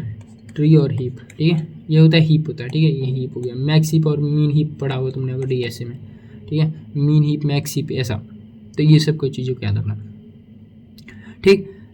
नेक्स्ट देखो, नेक्स्ट जो है life time is fix. Life time is fix and declare by the scope, ठीक है। इसका लाइफ टाइम जो रहता है वो फिक्स रहेगा, ठीक है। और इसका स्कोप जो रहता है वो डिक्लेयर कर देते हैं। अब स्कोप के बारे में एक समझ लेना, थोड़ा सा एक सेकंड रुकना, बस स्कोप के बारे में थोड़ा बता दूँ मैं, क्योंकि स्कोप के बारे में नहीं समझोगे तो तुमको समझ नहीं आएगा चीज़ें, ठीक है। तो इसको यहाँ से मिटाते हैं, स्कोप के बारे में थोड़ा समझा दूँ मैं तुमको, ठीक है। स्कोप समझ लो, और पूछ लेगा ग्लोबल स्कोप और ऐसा पूछ लेगा तो भी समझ में आना चाहिए तुमको। देखो स्कोप रहता है वो दो चीज़ें, देखो लेट सपोज देखो तुम्हारा रूम है, ये एक रूम है तुम्हारा ए और तुम्हारा रूम है बी, ठीक है। तो मान लो इसमें तुम्हारा फ्रेंड रहता है और इसमें मतलब कि हॉस्टल में है, मान लो लेट सपोज हॉस्टल में। तो भाई जो हमारे हॉस्टल में ना, जैसे मेरे हॉस्टल में था जब मैं था, तो मेरे हॉस्टल में जो झाड़ू था, ठीक है, झाड़ू जो था वो सभी के लिए एक ही झाड़ू था। ये यहाँ पे भी काम आ रहा है और ये इस रूम में भी काम आ रहा है भाई, दोनों ही रूम में, ठीक है ना। ये खरीद रहा है, मेरा झाड़ू लेके जा रहा है, अपने झाड़ू रूम में भी मार रहा है और मेरे रूम में भी मार रही है। तो इसमें क्या होता है? ये ग्लोबल हो गया, ठीक है। मतलब हर जगह एक्सेसिबल है भाई, वो पूरे हॉस्टल में घूम रहा है, ठीक है। लेकिन मान लो तुम्हारा साबुन जो है, साबुन सोप, ठीक है, वो तुम्हारा भले ही तुम्हारा रूममेट इस्तेमाल कर लेगा लेकिन दूसरे का रूम को अपन नहीं देते हैं। तो वो जो रहेगा ये ऐसा नहीं करते हैं, तो इसको क्या बोलते हैं? लोकली। यानी ये लोकल तो एक्सेसिबल है लेकिन एक क्लास में, मतलब कि मान लो ये क्लास अगर मान ले तो एक क्लास में एक्सेसिबल है, दूसरे में नहीं है, तो उसको क्या बोलते हैं? लोकल बोलते हैं। और ग्लोबल किसको बोलेंगे? जहाँ पे हर एक में क्या होता है, हर एक जगह मतलब कि यूज़ कर सकते हैं। यानी झाड़ू वगैरह जो रहता है वो सब जगह यूज़ कर लेते हैं। बॉयज़ के लिए तो सब कुछ यूज़ कर सकते हैं, लेकिन फिर भी हमारे में तो ऐसे झाड़ू तो सबको यूज़ कर लेता था, ठीक है। तो ऐसा ध्यान रखना। अब देखो समझ में आ गया होगा, तो ग्लोबल और यहाँ पे ये भी समझा दिया मैंने तुमको, ठीक है। Automatically destroy when the scope ends, ठीक है। अगर ये ऑटोमेटिकली एंड हो जाता है जब स्कोप इसका एंड हो जाएगा। Must be destroyed using the delete. हमको क्या किसका इस्तेमाल करता है? डिलीट फंक्शन का इस्तेमाल करना पड़ता है इसको डिलीट करने के लिए। नेक्स्ट लेस फ्लेक्सिबल होता है, ये मोर फ्लेक्सिबल होता है भाई। इसमें कोई डिफरेंस ही नहीं, मतलब कि ऐसे याद रह जाएगा भाई, छोटे छोटे पॉइंट से याद रखना है, ठीक है। अब नेक्स्ट देखो, नेक्स्ट वाला जो है फास्ट एक्सेसिबल है और ये जो स्लाइटली स्लो होता है, क्योंकि ये देखो हीप का अगर इस्तेमाल करेगा ना, हीप में तो बहुत भाई टाइम लगता है, ठीक है। हीप का सीधी सीधी बात है, जो अगर कोई हीप ट्री बना के अगर करने लग जाएगा तो हीप ट्री में तो ज़्यादा टाइम जाएगा भाई, सीधी बात है। हीप ट्री बनाएगा तो उसमें बहुत टाइम लगता है, तो इसमें स्लाइटली ये क्या हो जाता है? स्लो हो जाता है डायनेमिक, लेकिन स्टैटिक जो होता है वो फास्ट होता है। लेकिन अपन जो रहता है ज़्यादातर वेबसाइट्स भी बनाते हैं ना, तो अपन स्टैटिक नहीं बनाते हैं, अपन क्या बनाते हैं? डायनेमिक बनाते हैं। तो डायनेमिक ज़्यादा अच्छा है, डायनेमिक इज़ बेटर, ठीक है। सो डायनेमिक हम बनाने की कोशिश करते हैं कोई भी चीज़ को, ठीक है। नेक्स्ट मूव करते हैं हम लोग क्वेश्चन नंबर 5 की तरफ, जो लास्ट क्वेश्चन है इस चैप्टर का। देखो ये सबसे ज़्यादा क्वेश्चन आया हुआ है मेरे को जितना लगता है। बाकी क्वेश्चंस का तुम आंसर खुद से लिख सकते हो, लेकिन इसका थोड़ा सा ध्यान रखना, क्योंकि हम लोग देखो ये जो है ना एब्स्ट्रैक्ट डेटा टाइप, ये थोड़ा सा अपन क्या होता है लिखने में थोड़ा सा डिफरेंस कर जाते हैं या समझ नहीं आ पाता है, ठीक है। तो अच्छे से समझना इस क्वेश्चन का मतलब क्या है। तो देखो बोला है कि डेटा एब्स्ट्रैक्शन टाइप जो होता है is a type of defined what operation can be perform on the data. क्या मतलब कि डेटा पे हम लोग क्या मतलब कि परफॉर्म करने वाले हैं उसको ये डिफाइन करता है, ठीक है। लेकिन ये कैसे करता है इसके बारे में हम लोग नहीं जानते हैं। हम लोग ये नहीं जानते कि भाई कैसे हो रहा है, हम लोग ये जानते हैं हाँ भाई करना है, क्या करना है ये जानते हैं। तो वही चीज़ें लिखा है देखो। तो data abstraction is the data type that defines what the operation can be perform on the data but does not specify how this operation are implement. मतलब हम लोग ये नहीं जानते कैसे इंप्लीमेंट हो रहा है, बस हमको ये पता है भाई कि वो कैसे कर रहा है, क्या कर रहा है, मतलब ठीक है। ठीक, if it focus on the data abstraction separate the interface from the implementation. तो ये क्या करता है, सेपरेट कर देता है भाई, इंटरफेस से क्या करते हैं हम लोग, इम्प्लीमेंटेशन को सेपरेट कर देते हैं। चलो इतना समझ में आ गया होगा। अब देखो जैसे तुम अब समझो यहाँ पे इतना लिखने के बाद, अब इतना लिखने के बाद तुमको ऐसा नंबर नहीं मिल जाएगा, ठीक है। तो थोड़ा सा और इसमें भी दिमाग लगा लेना है। देखो तो एडी जो ऑपरेशन लेना है तो तुम लोग को लिख देना ऐसा, ऑपरेशन लिखना है, ठीक है। ऑपरेशन लिख देना फट से, ऑपरेशन के फिर ऐसे दिखा देना, ऐसे एक लाइन खींचना और फटाक से यहाँ पे लिख देना भाई, तो वो पुश लिख देना, ठीक है, पुश लिख देना ऐसा, ठीक है। दूसरा बार पॉप लिख देना है, ठीक है, ऐसा। फिर उसके बाद पिक लिख देना है, ठीक है, पिक, ठीक है, PEEK होता है, सॉरी, पिक, ठीक है, ऐसा लिख देना। अगला जो रहेगा उसके बारे में कैसे लिख दोगे, पिक के बाद आता है इज एम्प्टी फंक्शन होता है एक, ठीक है, इज एम्प्टी। अब इसके बारे में समझ लो फिर, क्योंकि उसके बारे में भी लिखना है तुमको। तो पुश के बारे में कैसे लिखोगे, पुश मतलब देखो एक स्टैक दिया हुआ है, ठीक है। पुश का मतलब क्या होता है, धक्का मारना। धक्का मारना यानी मान लो यहाँ पे तुम्हारा दोस्त है, तो हम लोग कैसे मान लो यार तुम्हारा दोस्त है, इसको धक्का मार दिया तो इसमें क्या कर जाएगा, गिर जाएगा, तो इसको बोलते हैं उनको ना पुश कर दिया, हमने धक्का दे दिया किसी को। पॉप मतलब क्या होता है, निकाल के फेंक दिया, कोई बाहुबली जैसा है, यहाँ से इसको उठाया और यहीं से फट से यहाँ पे फेंक के इधर निकाल दिया, तो यहाँ पे आ गया वो, तो उसको फेंकने वाले को क्या बोलते हैं, पॉप बोलते हैं। अब देखो भाई एक होता है पिक, पिक मतलब क्या होता है भाई, मैं देखूंगा भाई कि सबसे ऊपर में मान लो कैसे है, देखो ऐसा, ऐसा मान लो तुम्हारे पास बहुत सारी किताब रखी है, ABCDEF। अब मान लो सबसे ऊपर वाली तुमने किताब को देख लिया भाई, चलो भाई ये दिख गई, ये वाली किताब मुझे दिख गई, ठीक है, ये वाली तुम लड़कियों पे इम्प्लीमेंट कर सकते हो भाई, वो लड़की दिख गई मुझे सबसे पहले, तो भाई वो तुम्हारी एस टाइप का। तो ये क्या करता है, ये सिर्फ देखता है, मतलब कि सबसे पहले ऊपर में क्या है नहीं है, तो ऐसा देखेगा। अगला नेक्स्ट होता है इज एम्प्टी। इज एम्प्टी का मतलब समझ में आया क्या तुमको, इज एम्प्टी मतलब ये चेक करता है सिर्फ कि ये स्टैक जो है, ये वाला ये स्टैक जो है ये खाली है या नहीं है। तो ये खाली है तो ये बोल देगा हाँ, येस बोल देगा, खाली है तो येस, नहीं है तो नो, बस इसका यही काम है। एम्प्टी का, इज एम्प्टी का क्या मतलब है, येस और नो बोलना काम है, हाँ या ना बोलना ही काम है उसका, हाँ सर ना सर, ठीक है, तुम्हारे CR जैसा चाटुकार, ठीक है। अब चलो नेक्स्ट मूव करते हैं अपन नेक्स्ट क्वेश्चन में, ठीक है। एडवांटेज ऑफ, इसका क्या एडवांटेजेस है भाई, सेम एडवांटेजेस, डेटा हाइडिंग करता है, मॉड्यूलरिटी करता है, रीयूजेबल है, ठीक है, मेंटेनेबिलिटी है, रिलायबिलिटी है, ठीक है। ये सारी चीज़ें सेम चीज़ें लिख देना भाई, ऊपर जो तुमने पढ़ा है वही सेम चीज़ें लिखनी है, ठीक है। ये चीज़ें ध्यान रखो, ठीक है, ठीक। चलो नेक्स्ट क्वेश्चन नंबर हम लोग मूव कर रहे हैं, हम लोग चैप्टर नंबर 3 की तरफ। चैप्टर नंबर 3 का देख लो भाई, ये सबसे मस्त टॉपिक है, सबसे बेस्ट टॉपिक। और तुमको अगर ये क्वेश्चन आ रहे हैं ना, ये क्वेश्चन आ गए तो तुम लोग अच्छा खासा मतलब कि टॉपिक्स में तो पन्ने भर सकते हो, मतलब बहुत अच्छा पन्ना भर सकते हो। तो देखो तो सबसे पहले देखो what is, define the term inheritance, ठीक है, इनहेरिटेंस विथ एन एग्जाम्पल, ठीक है। अब इनहेरिटेंस होता क्या है, इसके बारे में अपने को डिफाइन करना है, ठीक है। तो देखो सबसे पहले अपन क्या करेंगे, अपन डिफाइन करते हैं। चलो भाई अब बोल दिया डिफाइन करने के लिए तो अपन करना ही पड़ेगा, ठीक है। तो देखो अपन करते हैं, चलो नेक्स्ट करते हैं अब इनहेरिटेंस। तो सबसे पहले इनहेरिटेंस से लिखने से पहले तुम कैसे करोगे, यहाँ पे इनहेरिटेंस के लिखने से पहले तुम लोग करना, पहले यहाँ पे डेफिनेशन लिख देना। क्या लिखोगे तुम लोग, डेफिनेशन लिखोगे किसका, उप्स का, सेम चीज़, सेम जो ऊपर लिख रहे थे सेम चीज़ इसका लिखोगे, प्लस उसके बाद क्या लिख दोगे, वही 4 पिलर्स के बारे में लिखोगे, ठीक है, 4 पिलर्स लिख देना, ठीक है। 4 पिलर्स के बारे में लिखोगे, उसका एक डायग्राम बना देना, वही वाला सेम यही वाला शेप देना, ये ऐसा, inheritance, encapsulation, data abstraction, polymorphism, ऐसे करके बना देना वो, ठीक है, इसमें लिख देना, ठीक है। उसके बाद शुरू कर रहा है इनहेरिटेंस के बारे में बताना। तो इनहेरिटेंस के बारे में क्या बताओगे, वही चीज़ जो मैंने बताया था, तुम्हारे पापा जैसे हैं उनके तुम्हारे से क्या होता है, इनहेरिट कर रहे हो तुम लोग, मान लो स्किन वगैरह या आइज़ किसी के इनहेरिट होती है, किसी का कैरेक्टर इनहेरिटेंस होता है, इन सब चीज़ों को तो इसी में लिखा है। देखो inheritance is the object oriented programming is an object oriented concept which A class called the derived class और चाइल्ड क्लास, ठीक है। जैसे मान लो कि ऐसा समझ लेना, ठीक है, acquires the property and the behaviour, ठीक है, data member function of another class, जिसको बेस क्लास बोलेंगे और पेरेंट क्लास, समझो। अब इसका मतलब समझ लेना, जैसे मान लो ये क्लास है ए, क्या ये क्लास ए है। अब इससे जो है मान लो ये पापा ही तुमको बोल लेना, अपने पापा को बात कर लेना, ठीक है, पेरेंट की बात कर रहे हैं, ठीक है। तुम यहाँ से इसमें आ गए चाइल्ड पे, इस पर आ गए अपन चाइल्ड पे, तो इसको क्लास बी बोल रहे हैं अपन, ठीक है। ये हो गया तुम चाइल्ड, ठीक है, CHILD चाइल्ड, ठीक है।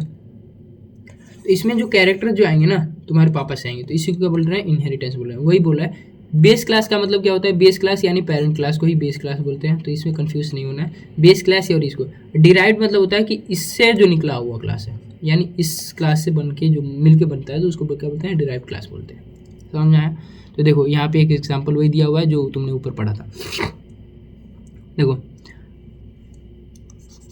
ठीक है, ये समझ में आ गया, इसको मैं हटा दूँ पहले एक बार। ठीक है, एक सेकेंड दो। चलो अब देखो यहाँ पे एक एग्जांपल दिया हुआ है, जैसे कार दिया हुआ है, ट्रक दिया हुआ है और व्हीकल्स दिए हुए हैं। ठीक है, तो ये तुम चीज़ें समझ ही गए हो, इसको क्या ही समझाऊँ मैं बार बार। ठीक है, अब देखो अब आते हैं नेक्स्ट पे। ठीक है, इतना समझ आ गया। अब देखो इसके कोड वगैरह समझना बड़ा मतलब कि टफ पड़ जाता है अपने को, अगर कोडिंग नहीं आती है तो। कोडिंग आती है तो इट इज़ गुड, अगर नहीं आती तो सुनो कैसे करना है। एकदम छोटा सा एग्जाम्पल दे रहा हूँ। ऊपर जैसे हमने पढ़ा ना, ऊपर सेम चीज़ देखो, तो हमने किसको किसको इनहेरिट कर रहे हैं, इस कोड को एकदम तोड़ तोड़ के समझ लो, क्योंकि अगर ये समझ गए तो फिर हो गया तुम्हारा काम। इसी को समझना है। एक अगर एग्जाम्पल समझ में आ गया तुमको कैसे लिखना है तो सारे आ जाएंगे। अब देखो कैसे लिखना है। तो मान लो एक हमने क्या बनाया, एक क्लास बनाया है व्हीकल नाम का। ठीक है, क्या बनाया हमने? क्लास बना लिया। जैसे हमने ऊपर बना रहे हैं, देखो ये बना लिया हमने क्लास, तो इसको बनाया हमने, एक क्लास बना लिया। ठीक है, उसके बाद क्या बनाया हमने? पब्लिक वॉइड नाम का एक फंक्शन बनाया जिसमें हमने उसका नाम कर दिया this is the A vehicle. ठीक है, एक व्हीकल बना दिया, और ये वाला। ठीक है, ये वाला। ठीक है, उसके बाद हमने क्या किया, एक कार का बनाया। ठीक है, जो ये वाला, ये देखो ये कार। ठीक है, कार का बनाया। उसके बाद क्या बनाया? पब्लिक व्हीकल, यानी पब्लिक व्हीकल का कौन सा लिखना है, यानी ये वाला पब्लिक। इस क्लास को हम लोग इनहेरिट कर रहे हैं। ठीक है, समझ में आया क्या? ये ऊपर वाला जो क्लास है ना, ये वाला क्लास देखो, ये वाला, ये इसको हम लोग इनहेरिट कर रहे हैं इसमें। ठीक है, कार में, तो इनहेरिट कर लेंगे उसका। अब देखो यहाँ पे लिखा वाइड डिस्प्ले कार, अपने इसी का बस डिस्प्ले कर दिया दिस इज द कार। फिर वही सेम चीज़, फिर से सेम टॉपिक। देखो ऊपर वाला चीज़ याद रखो, ऊपर वाली सेम चीज़ याद रखना। उसके बाद क्या था? ट्रक था। तो हमने क्या किया? क्लास ट्रक बनाया, फिर पब्लिक व्हीकल, यानी वही, इसको फिर से वही लिख दिया, फिर दिस इज द ट्रक। ठीक है, नेक्स्ट जो आएगा देखो वैसे ही बस का एक एग्जांपल लिखा हुआ है, बस भी यहाँ पर लिख सकते हो, बस ट्रक कार और बस हो गई, तीनों के बारे में ऐसे लिख देना, ऐसा करते हैं। तो देखो जो हम लोग जो पहला बोलेंगे ना, इसको बोलते हैं बेस क्लास, यानी पेरेंट क्लास को ही बेस क्लास बोलते हैं। उसके बाद डिराइव क्लास यानी चाइल्ड क्लास। ठीक है, इसको चाइल्ड क्लास भी बोलते हैं। ठीक है, चाइल्ड क्लास या इसको बोलेंगे किसको? Parent class. ठीक है, इसको पेरेंट क्लास बोलेंगे या बेस क्लास बोल देंगे या चाइल्ड क्लास इसको बोलेंगे। यानी ये डिराइव क्लास भी होती है, चाइल्ड क्लास भी होती है, चाइल्ड हो गई है। ठीक है, समझ गए? तो अब मूव करते हैं नेक्स्ट क्वेश्चन की तरफ। ये वाला एग्जांपल समझ में आ गया? देखो कोड थोड़ा सा समझ लेना, क्योंकि कोड में एक बार अगर कोड समझ में आ गया तुमको तो सारे चैप्टर्स सारे समझ में आ जाएंगे इसमें। देखो टॉपिक इसमें यही है। नेक्स्ट अब बात करते हैं हम लोग। देखो अब यहाँ पे आओगे तो देखो क्या करना है। अब यहाँ पे देखो, यहाँ पे लिखा है व्हाट, क्वेश्चन से पढ़ो पहले। What are the different type of the inheritance, explain with an example. ठीक है, समझो। तो यहाँ पे देखो सबसे पहले क्या लिखोगे तुम लोग? सबसे पहले मैंने वही बताया था, डेफिनेशन लिख देना। डेफिनेशन लिखोगे किसका? उप्स का डेफिनेशन लिखना है। किसका लिखोगे भाई? तुमको पेपर में सबसे ज़्यादा उप्स की डेफिनेशन लिखनी है, तो उप्स का डेफिनेशन याद रखना तुम, उप्स का लिख देना। फिर उसके बाद वही 4 पिलर्स के बारे में याद रखना है। ठीक है, 4 पिलर्स के बारे में लिखना। फिर उसके बाद इनहेरिटेंस के बारे में लिखना है। इनहेरिटेंस का एक एग्जाम, इनहेरिटेंस के बारे में लिखना, इनहेरिटेंस का डेफिनेशन, इनहेरिटेंस। ठीक है, इनहेरिटेंस का एग्जाम्पल लिख दोगे, सॉरी डेफिनेशन लिख देना, एग्जाम्पल नहीं बोल, डेफिनेशन लिखोगे। ठीक है, अगला लिखोगे अब क्या? अब इतना लिखने के बाद उसके बाद क्या लिखोगे? टाइप ऑफ क्या बोलते हैं? इनहेरिटेंस। टाइप ऑफ इनहेरिटेंस में क्या क्या लिखोगे? देखो single inheritance, multiple inheritance, multi level inheritance, अगला लिखोगे हायरार्किकल, और अगला होता है हाइब्रिड। ये 5 टाइप होती हैं, इनको याद रखना है। ठीक है, इनको याद रखोगे। ठीक है, याद रखना है तुमको सबको। ठीक है, तो पहला क्या होता है? सिंगल इनहेरिटेंस, अगला होता है मल्टीपल इनहेरिटेंस, अगला होता है मल्टी लेवल इनहेरिटेंस, अगला होता है हायरार्किकल इनहेरिटेंस, अगला होता है हाइब्रिड इनहेरिटेंस। समझ में आया? इतना समझ में आ गया तो अब मूव करते हैं नेक्स्ट में। इनके 5 नाम याद रखना तुमको, और 5 नाम अगर याद हो जाएंगे तुमको क्या करना है? इसका वही सेम भाई स्ट्रक्चर बना देना है, एक स्ट्रक्चर ही बना देना है। लिखो तो लिखो भाई, पेज भरना चाहिए, ऐसा स्ट्रक्चर ही बना देना है एक ऐसा। पाँचों का नाम लिखो, स्ट्रक्चर बना दो, सीधी बात। देखो यहाँ पे बना देना, यहाँ पे बना देना, यहाँ पे। ठीक है, ऐसा बना देना। ठीक है, अब चलो अब समझ लेते हैं भाई। अब इनके बारे में भी तो समझना पड़ेगा अपने को। समझो, कोड भी लिख दिया यहाँ पे और तुमको समझ में भी आ जाएगा ये सारी चीज़ें। अब समझना क्या करना है अपने को। देखो सिंगल इनहेरिटेंस का मतलब क्या होता है?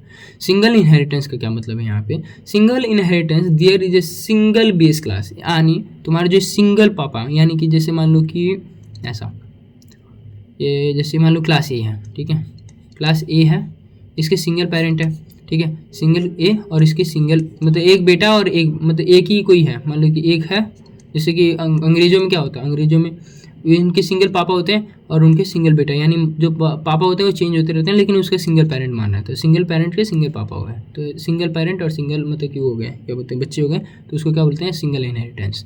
जैसे अब मान लो ना कि देखो अब समझो, इसको बोल रहे हैं अपन पेरेंट क्लास, ठीक है, पेरेंट क्लास, और इसको बोल रहे हैं अपन चाइल्ड क्लास। तो यहाँ पे भी ऐसे ही एग्जाम्पल में लिखा हुआ है। देखो सबसे पहले मैंने क्या किया, क्लास पेरेंट बनाया, ठीक है, यहाँ पे देखो क्लास पेरेंट बनाया, उसके बाद क्या पब्लिक बनाया, तो यहाँ पे लिख दिया काउंट, सी आउट कर दिया मैंने, और यहाँ पे लिख दिया क्या चीज़, पेरेंट क्लास, ठीक है, तो ये क्या हो जाएगा, पेरेंट क्लास हो गया। नेक्स्ट हो गया देखो चाइल्ड क्लास। चाइल्ड क्लास का क्या मतलब यहाँ पे पब्लिक पेरेंट, यानी अब देखो ऊपर से इनहेरिट कर लेना है इस क्लास को, तो इनहेरिटेंस में तो 2 डॉट लगाना है, और इनहेरिटेंस का ऐसे लिखते हैं, ठीक है, इनहेरिट करने का जब भी लिखेंगे तो ऐसे लिख देंगे, ठीक है, चाइल्ड, उसके बाद क्लास लिख देखो, यहाँ पे देखो ये चीज़ लिख देना, सेम चीज़, और इसका जो आउटपुट आएगा, मान लो कि यहाँ से अगर इसको कॉल करते हैं, चाइल्ड को कॉल करेंगे, तो सबसे पहले पापा का मतलब क्लास पेरेंट पापा का नाम आएगा, उसके बाद मम्मी मतलब कि तुम्हारा नाम आएगा, ऐसा समझ गए क्या।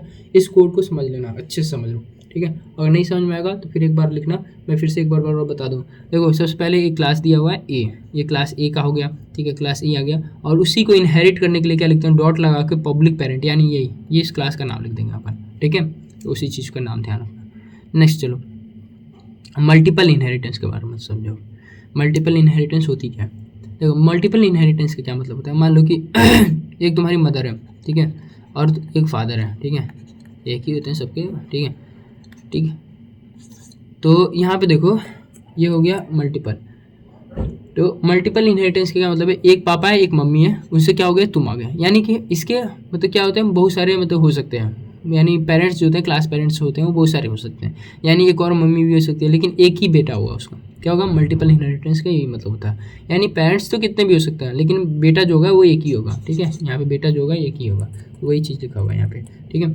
अब समझो इसी का सेम चीज़ लिखने के लिए क्या लिखेंगे, क्लास लिखेंगे पेरेंट ए, यानी ये इसको बोल रहे हैं पेरेंट ए, ठीक है, पब्लिक पेरेंट और सी आउट किया हुआ है, ठीक है। नेक्स्ट हो गया क्लास पेरेंट बी, यानी पेरेंट 2 आ गया यहाँ पे, ठीक है, पेरेंट 2 को पेरेंट कर देंगे। चाइल्ड में क्या करेंगे, पब्लिक पेरेंट ए भी लिख कर करेंगे, देखो यहाँ पे दोनों चीज़ें करनी पड़ेगी ना अपने को, इनहेरिट तो दोनों चीज़ें करनी पड़ेगी यहाँ पे, ठीक है, समझ रहे हो, तो दोनों चीज़ें करोगे तो दोनों चीज़ें लानी पड़ेगी अपने को, तो यहाँ पे देखो वही चीज़ किया गया, पब्लिक पेरेंट ए भी कर रहा है यहाँ पे ये वाला, और सॉरी ये नहीं ऊपर वाला, ये वाला क्लास को हम लोग इनहेरिट करते हैं ना, तो ये वाला यहाँ पे भी किया हुआ है, और ये वाला यहाँ का भी किया है, तो इन दोनों का ही लिखा हुआ है, पब्लिक पेरेंट ऐसे लिख देना, और कॉमा लगा के पब्लिक पेरेंट 2 लिख देना, यानी बी लिख देंगे। और उसके बाद हम लोग जैसे ही करेंगे तो आउटपुट क्या आ जाएगा अपने को, आउटपुट आएगा पेरेंट ए, पेरेंट बी, और उसके बाद आ जाएगा चाइल्ड का क्लास, या क्लास ए लिख देना, ठीक है, यहाँ पे सॉरी चाइल्ड ए लिखना चाहिए था, चाइल्ड ए, या चाइल्ड लिख दो, चाइल्ड ए लिखने की जरूरत नहीं है, चाइल्ड सी लिख देना, क्योंकि यहाँ पे सी दिया हुआ था, यहाँ पे सी लिख लेना, ठीक है, यहाँ पे सी, तो चाइल्ड सी आ जाएगा यहाँ पे, बस समझ गए। अब नेक्स्ट मूव करते हैं अपन नेक्स्ट क्वेश्चन की तरफ, ठीक है, सॉरी नेक्स्ट टॉपिक, यानी multi level inheritance. Multi level inheritance का मतलब समझना सबसे बेस्ट एग्जांपल होता है, देखो मान लो तुम्हारे दादाजी हैं, ठीक है, तुम्हारे दादाजी हैं, उसके बाद तुम्हारे पापा आ गए, ठीक है, ये हो गए तुम्हारे पापा भी, ठीक है, ये हो गए तुम्हारे तुम, ठीक है, ऐसा। तो देखो सबसे पहले क्लास ए से आया, क्लास बी के कैरेक्टर आ गए, यानी तुम्हारे दादाजी से तुम्हारे पापा में वो कैरेक्टर आया, तुम्हारे पापा से तुम्हारे में आ गया वो कैरेक्टर, तो इन सब इसको क्या बोलते हैं, मल्टी लेवल इनहेरिटेंस, यानी मेरे बपौती है, यानी बाप से मिली हुई जो जायदाद होती है उसको क्या बोलते हैं अपन, वही चीज़ है इसमें। तो देखो क्लास ए हो गया, तो पब्लिक ए लिखा, ए क्लास बना लिया अपन, फंक्शन बना लिया, उसके बाद क्लास ए को इनहेरिट कर लिया अपने, दूसरे वाले को देखो इनहेरिट करने के लिए कैसे कर रहे हैं अपन, इसको कर रहे हैं, फिर इसके बाद पब्लिक बी को करना था, क्योंकि यहाँ पे सिंगल ही बी को कर रहे हैं, तो यहाँ पे बी को अपन ने इनहेरिट किया है, और यहाँ पे देखो ऐसा करते हैं, तो अपन अगर कॉल करेंगे यहाँ पे, कॉल करते किसका आएगा, पहले क्लास ए आएगा, क्लास बी आएगा, फिर क्लास सी आएगा, जैसा हो जाएगा, समझ में आ गया क्या, ठीक है। अब मूव कर रहे हैं नेक्स्ट की तरफ, ठीक है, नेक्स्ट देखिए एग्जाम्पल नंबर 4 की तरफ, मतलब कि टाइप 4 इन, मतलब इसमें देखो हाइब्रिड, ठीक है, हाइब्रिड में समझो, सॉरी हायरार्किकल समझो पहले, हाइब्रिड बाद में चलते हैं। इसमें जो रहता है ना, देखो एक मतलब एक ही पेरेंट रहेगा, लेकिन इसके बच्चे बहुत सारे होंगे, ठीक है, बच्चे बहुत सारे हो गए तो बी सी डी। देखो पेरेंट हमेशा एक ही है, क्लास ए हो गया। देखो यहाँ पे इनहेरिट करेंगे तो क्लास ए को ही करेंगे, क्लास ए को ही करेंगे, हर जगह क्लास ए को इनहेरिट करेंगे। तो इसमें समझ ही गए होगे, इसमें समझाने वाला कुछ था नहीं वैसे, ऊपर से अगर समझते आ रहे हो तो ठीक है। अब देखो इसमें इसका डेफिनेशन पढ़ लो। There is a single base class and multiple derived class, समझ गए, यानी एक सिंगल क्लास होगा लेकिन उसके डिराइव्ड क्लास और बाकी सारे हो सकते हैं, ठीक है। तो ये चीज़ें रहनी चाहिए। अब दूसरा मूव करते हैं क्वेश्चन नंबर एग्जाम्पल नंबर 5 पे, ठीक है। एग्जाम्पल नंबर 5 देख लो पहले, फिर उसके बाद करते हैं। देखो एग्जाम्पल 5 जो है, देखो ये जो है ना, जैसे ये डायमंड पैटर्न बनाने लग जाता है, यानी देखो एक पेरेंट हुआ इसका, ठीक है, यहाँ पे, फिर उसके बाद एक पेरेंट से 2 इसके बच्चे हुए, ठीक है, फिर इन दोनों के से ही एक ही बच्चे हुए, ऐसा इस टाइप का पैटर्न जो बनेगा, इसको क्या बोलते हैं अपन, तो इसको बोलते हैं अपन हाइब्रिड। हाइब्रिड मतलब कि जो वो होता है इसको बोलते हैं। देखो तो कॉम्बिनेशन ऑफ इनहेरिटेंस ऑफ 2 और मोर type of the inheritance is called the hybrid inheritance. समझ में आया क्या, यानी 2 और 2 से ज़्यादा जो मतलब वो करेंगे, हाइब्रिड रहेंगे, इनहेरिटेंस करते हैं, उनको ही बोला जाता है, अपन क्या बोलते हैं, हाइब्रिड। हाइब्रिड इनहेरिटेंस बोलते हैं, समझ में आया। और देखो आगे चल के तुम इसके बारे में देखो, बहुत बार इंटरव्यू में तुमसे ये पूछ लिया जाएगा, मतलब अगर उसमें बैठोगे तुम लोग तो देखो यहाँ पे मैं नोट कर देता हूँ एक बार। देखो इसी को बोलते हैं अपन डायमंड प्रॉब्लम बोलते हैं, ठीक है। तो इसके बारे में भी पढ़ना है अभी, DIAMOND, सॉरी अगर स्पेलिंग गलत होगा तो देख लेना, डायमंड, ठीक है। डायमंड प्रॉब्लम भी अगर इसी को बोलते हैं अपन, किसको बोलते हैं, इसको। ये हमेशा इंटरव्यू में सबसे ज़्यादा पूछा जाता है कि इंटरव्यू में कि डायमंड प्रॉब्लम कैसे सॉल्व कर सकते हैं, कैसे सॉल्व कर सकते हैं, यानी वर्चुअल फंक्शन एक आता है, वर्चुअल फंक्शन को अगर लिख देंगे तो अपन बता सकते हैं। इसके बारे में अपन बाद में बात करते हैं, डायमंड प्रॉब्लम क्या होता है। इंटरव्यू में सबसे ज़्यादा क्वेश्चन बनने वाला है, ये होता है कि डायमंड प्रॉब्लम क्या है, अगर अच्छी कंपनी आती है तो, ठीक है। लेकिन यूनिवर्सिटी एग्जाम से पढ़ रहे हो तो एक थियोरेटिकल भी पढ़ सकते हो, यहाँ से थियोरेटिकल पढ़ रहे हो तो यहाँ से भी लिखोगे तो तुमको याद रहना चाहिए, ठीक है। इसका कोड लिख लोगे आई थिंक सो, इसीलिए क्योंकि ऊपर का सेम ही चीज़ें, सारी चीज़ें सेम लिखनी थी, इसीलिए मैंने लिखा नहीं यहाँ पे, तुम लोग लिख लेना। यहाँ से पहले ए लिखोगे, फिर बी और सी, बी सी से फिर वहाँ से इनहेरिट कर लेना दोनों, ठीक है, ऐसा करके लिख लेना। चलो मूव कर रहे हैं क्वेश्चन नंबर 3 की तरफ, ठीक है। Now moving to the question number 3। देखो क्वेश्चन नंबर 3 में जो लिखा है कि देखो पढ़ो इसको, क्वेश्चन नंबर 3 पढ़ते हैं पहला, ठीक है। तो क्वेश्चन नंबर 3 जो पढ़ोगे तो इसमें लिखा हुआ है discuss the role of inheritance in the object oriented programming. Same चीज़ है भाई, what is public private derivative, ठीक है, चलो समझो। अब चलो आ जाओ इधर, तो इसमें कैसे लिखोगे, पहला लिखोगे अपन वही डेफिनेशन ऑफ उप्स के बारे में बताओगे, ठीक है, डेफिनेशन लिख दिया। फिर उसके बाद क्या लिखोगे भाई, पिलर्स के बारे में लिख दोगे, ठीक है, पिलर्स के बारे में लिख दिया। पिलर्स लिखने के बाद वही डायग्राम बना देते हैं एक छोटा सा ये, ठीक है। फिर उसके बाद से इनहेरिटेंस के बारे में लिखोगे, तो इनहेरिटेंस का देख लो, ये ones of the feature from the, वही सेम चीज़ है, ऊपर जो तुमने एक बार याद कर लिया वही याद रखना, बाकी बार बार चेंज मत करना, ठीक है। अब इंपॉर्टेंस क्यों है, ये इंपॉर्टेंट क्यों है तो इसके बारे में समझो, ठीक है। इंपॉर्टेंट क्यों है तो देखो इसमें इंपॉर्टेंस के बारे में लिखा है, क्या लिखा है, हाँ देखो इंपॉर्टेंट क्या है, कोड जो होता है वो रीयूजेबल होता है, ठीक है। फिर होता है एक्सटेंसिबल होता है, एक्सटेंडेबिलिटी रहती है, मेंटेनेबिलिटी रहती है, हायरार्कियल क्लासिफिकेशन कर सकते हैं अपन, हायरार्कियल होता है, ओवर राइडिंग कर सकते हैं अपन, रन टाइम पॉलीमॉर्फिज्म वगैरह अपन कर सकते हैं इसमें। तो इसके कारण ये जो रहता है वो रोल या इंपॉर्टेंस जो रहता है इनहेरिटेंस का इसीलिए बढ़ जाता है। अब आ जाओ, यहाँ पे एक एग्जाम्पल दे दिया है, छोटा सा एकदम एग्जाम्पल दिया है जो मैंने दिया था स्टार्टिंग में, ठीक है। तो देखो एक व्हीकल है, ठीक है, व्हीकल मान लेते हैं ए व्हीकल हो गया, ठीक है, व्हीकल, ठीक है। इसका क्या मैंने बताया था, एक कार भी बताया था, देखो एक सेकंड ना, हाँ देखो मैंने एक कार बताया था पहला इसका, ठीक है, कार, ठीक है। और इसमें बात किया था हमने, ठीक है, ट्रक का भी बोला था, ट्रक बोला था और बस बोला था, ठीक है। ये तुम सारा लिखोगे इसमें, ठीक है, यही वाला सेम एग्जाम्पल लिखना है तुमको। तो देखो व्हीकल हो गया, इसमें क्या दिया, स्टार्ट दिया है, स्टार्ट मतलब व्हीकल स्टार्ट, ठीक है। तुम जो ऊपर मैंने तुमको एक एग्जांपल बताया था उसका कोड भी मैंने दिखाया था, वही वाला सेम चीज़ें लिख दोगे तुम यहाँ पे, इसी का सेम आंसर आ जाएगा तुम्हारे पास, ठीक है। इसके अलावा कुछ नहीं लिखना है भाई, तुमको कुछ भी नहीं लिखना है, इसके अलावा कुछ नहीं लिखोगे तुम, ठीक है। इतना तुमको आना चाहिए समझ में, अगर इतना लिख के आते हो ना भाई इनफ है, इनफ है, उसका दिमाग चकरा जाएगा कि भाई कि इतना बंदे ने कैसे पढ़ लिया है, ठीक है। इतना लिख लो सब हो जाएगा तुम्हारा, ठीक है, इतना समझो। अब क्वेश्चन नंबर 4 की तरफ देखो, क्वेश्चन नंबर 4 में क्या करना है, क्वेश्चन नंबर 4 में देखो फिर इसमें क्या पूछा, स्पेसिफिकली पूछा है, देखो स्पेसिफिकली कैसे पूछा है, देखो इसमें क्या पूछा है, क्वेश्चन कैसे पूछा है, देखो देखो पूछा है what is multiple inheritance with example, write the program to demonstrate the multiple inheritance. ठीक है, तो ऊपर तुमको अगर एक कोड याद कर लिया ऊपर वाला, तो वही सेम चीज़ लिखना है। यानी इसमें क्या क्या लिखोगे, यानी सबसे पहले क्या आएगा तुम्हारे पास, सबसे पहले आ जाएगा डेफिनेशन। तो सबसे पहले लिखोगे डेफिनेशन ऑफ ऊप्स, आप लिखोगे क्या लिखोगे, ऊप्स के बारे में लिखोगे, डेफिनेशन लिख दोगे ऊप्स के बारे में। उसके बाद क्या लिखोगे भाई तुम, उसके बाद लिखोगे पिलर्स के बारे में, पिलर्स ऑफ ऊप्स। ठीक है, इसके बाद क्या लिखोगे, इनहेरिटेंस के बारे में लिखोगे, इनहेरिटेंस। ठीक है, इनहेरिटेंस के बाद लिखने के बाद इसके टाइप्स बता दोगे। देखो अगर तुमको याद है ना भाई, लिखो, क्योंकि लिखने का नंबर मिलता है तो इसीलिए लिखो। ठीक है, तो सबसे पहले इनहेरिटेंस लिख दिया तुमने, उसके बाद इसके टाइप लिख देना, 5 टाइप लिख दोगे भाई, इतना पेज भर जाएगा ना, मतलब वो समझ जाएगा भाई इसको आता है। ठीक है, तो देखो उसके बाद लिखना मल्टीपल इनहेरिटेंस, सबके बारे में थोड़ा थोड़ा लिख देना, उसके बाद बताना मल्टीपल इनहेरिटेंस। मल्टीपल इनहेरिटेंस के बारे में बताओगे, मल्टीपल इनहेरिटेंस का जो तुमने जो ऊपर पढ़ा, सीधी बात है, जो तुमने ऊपर पढ़ा है वही सेम चीज़ें यहाँ पे लिखी हुई है। देखो मल्टीपल इनहेरिटेंस क्या होता है, multiple inheritance is the multiple base classes in a single derived class. बस ये चीज़ लिख देना, वही ऊपर वाली सेम चीज़ लिखी हुई है, सेम चीज़, कोई डिफरेंस नहीं, ना कोड डिफरेंस है, ना कुछ भी नहीं है, सेम चीज़ें वही ऊपर का उठा कर नीचे छिपा हुआ है। ठीक है, तुमको ऐसा ही करना है एग्जाम में, को अपना दिमाग नहीं लगाना है, बस जो मैंने बोला उतना ही लिखो, उतना तुमको इनफ है भाई, इनफ। ठीक है, अब चलो मूव करते हैं अपन क्वेश्चन नंबर 5 की तरफ। लास्ट क्वेश्चन है ये इस चैप्टर का। देखो अब समझो ये तो मैंने जो एक तुमको बताया था डायमंड पैटर्न के बारे में, डायमंड प्रॉब्लम के बारे में, देखो वही चीज़ बताया। तो अगर पूछ देगा ना एक्सप्लेन द वर्चुअल इनहेरिटेंस, अगर वर्चुअल इनहेरिटेंस के बारे में पूछ लेता है तो इसके बारे में यहाँ पे देखो समझ लो थोड़ा सा। ठीक है, तो मतलब यहाँ पे मैंने बता दिया था कि कैसे होता है। देखो ये मान ले हो गया, यहाँ पे तुम्हारे पास बी आ गया। ठीक है, यहाँ पे आ गया बी, यहाँ पे आ गया तुम्हारे पास फिर एक क्लास आ गया सी। ठीक है, और यहाँ से एक पैटर्न आ गया डी। देखो प्रॉब्लम कहाँ आती है वो समझ लो पहले। ठीक है, यहाँ से समझो।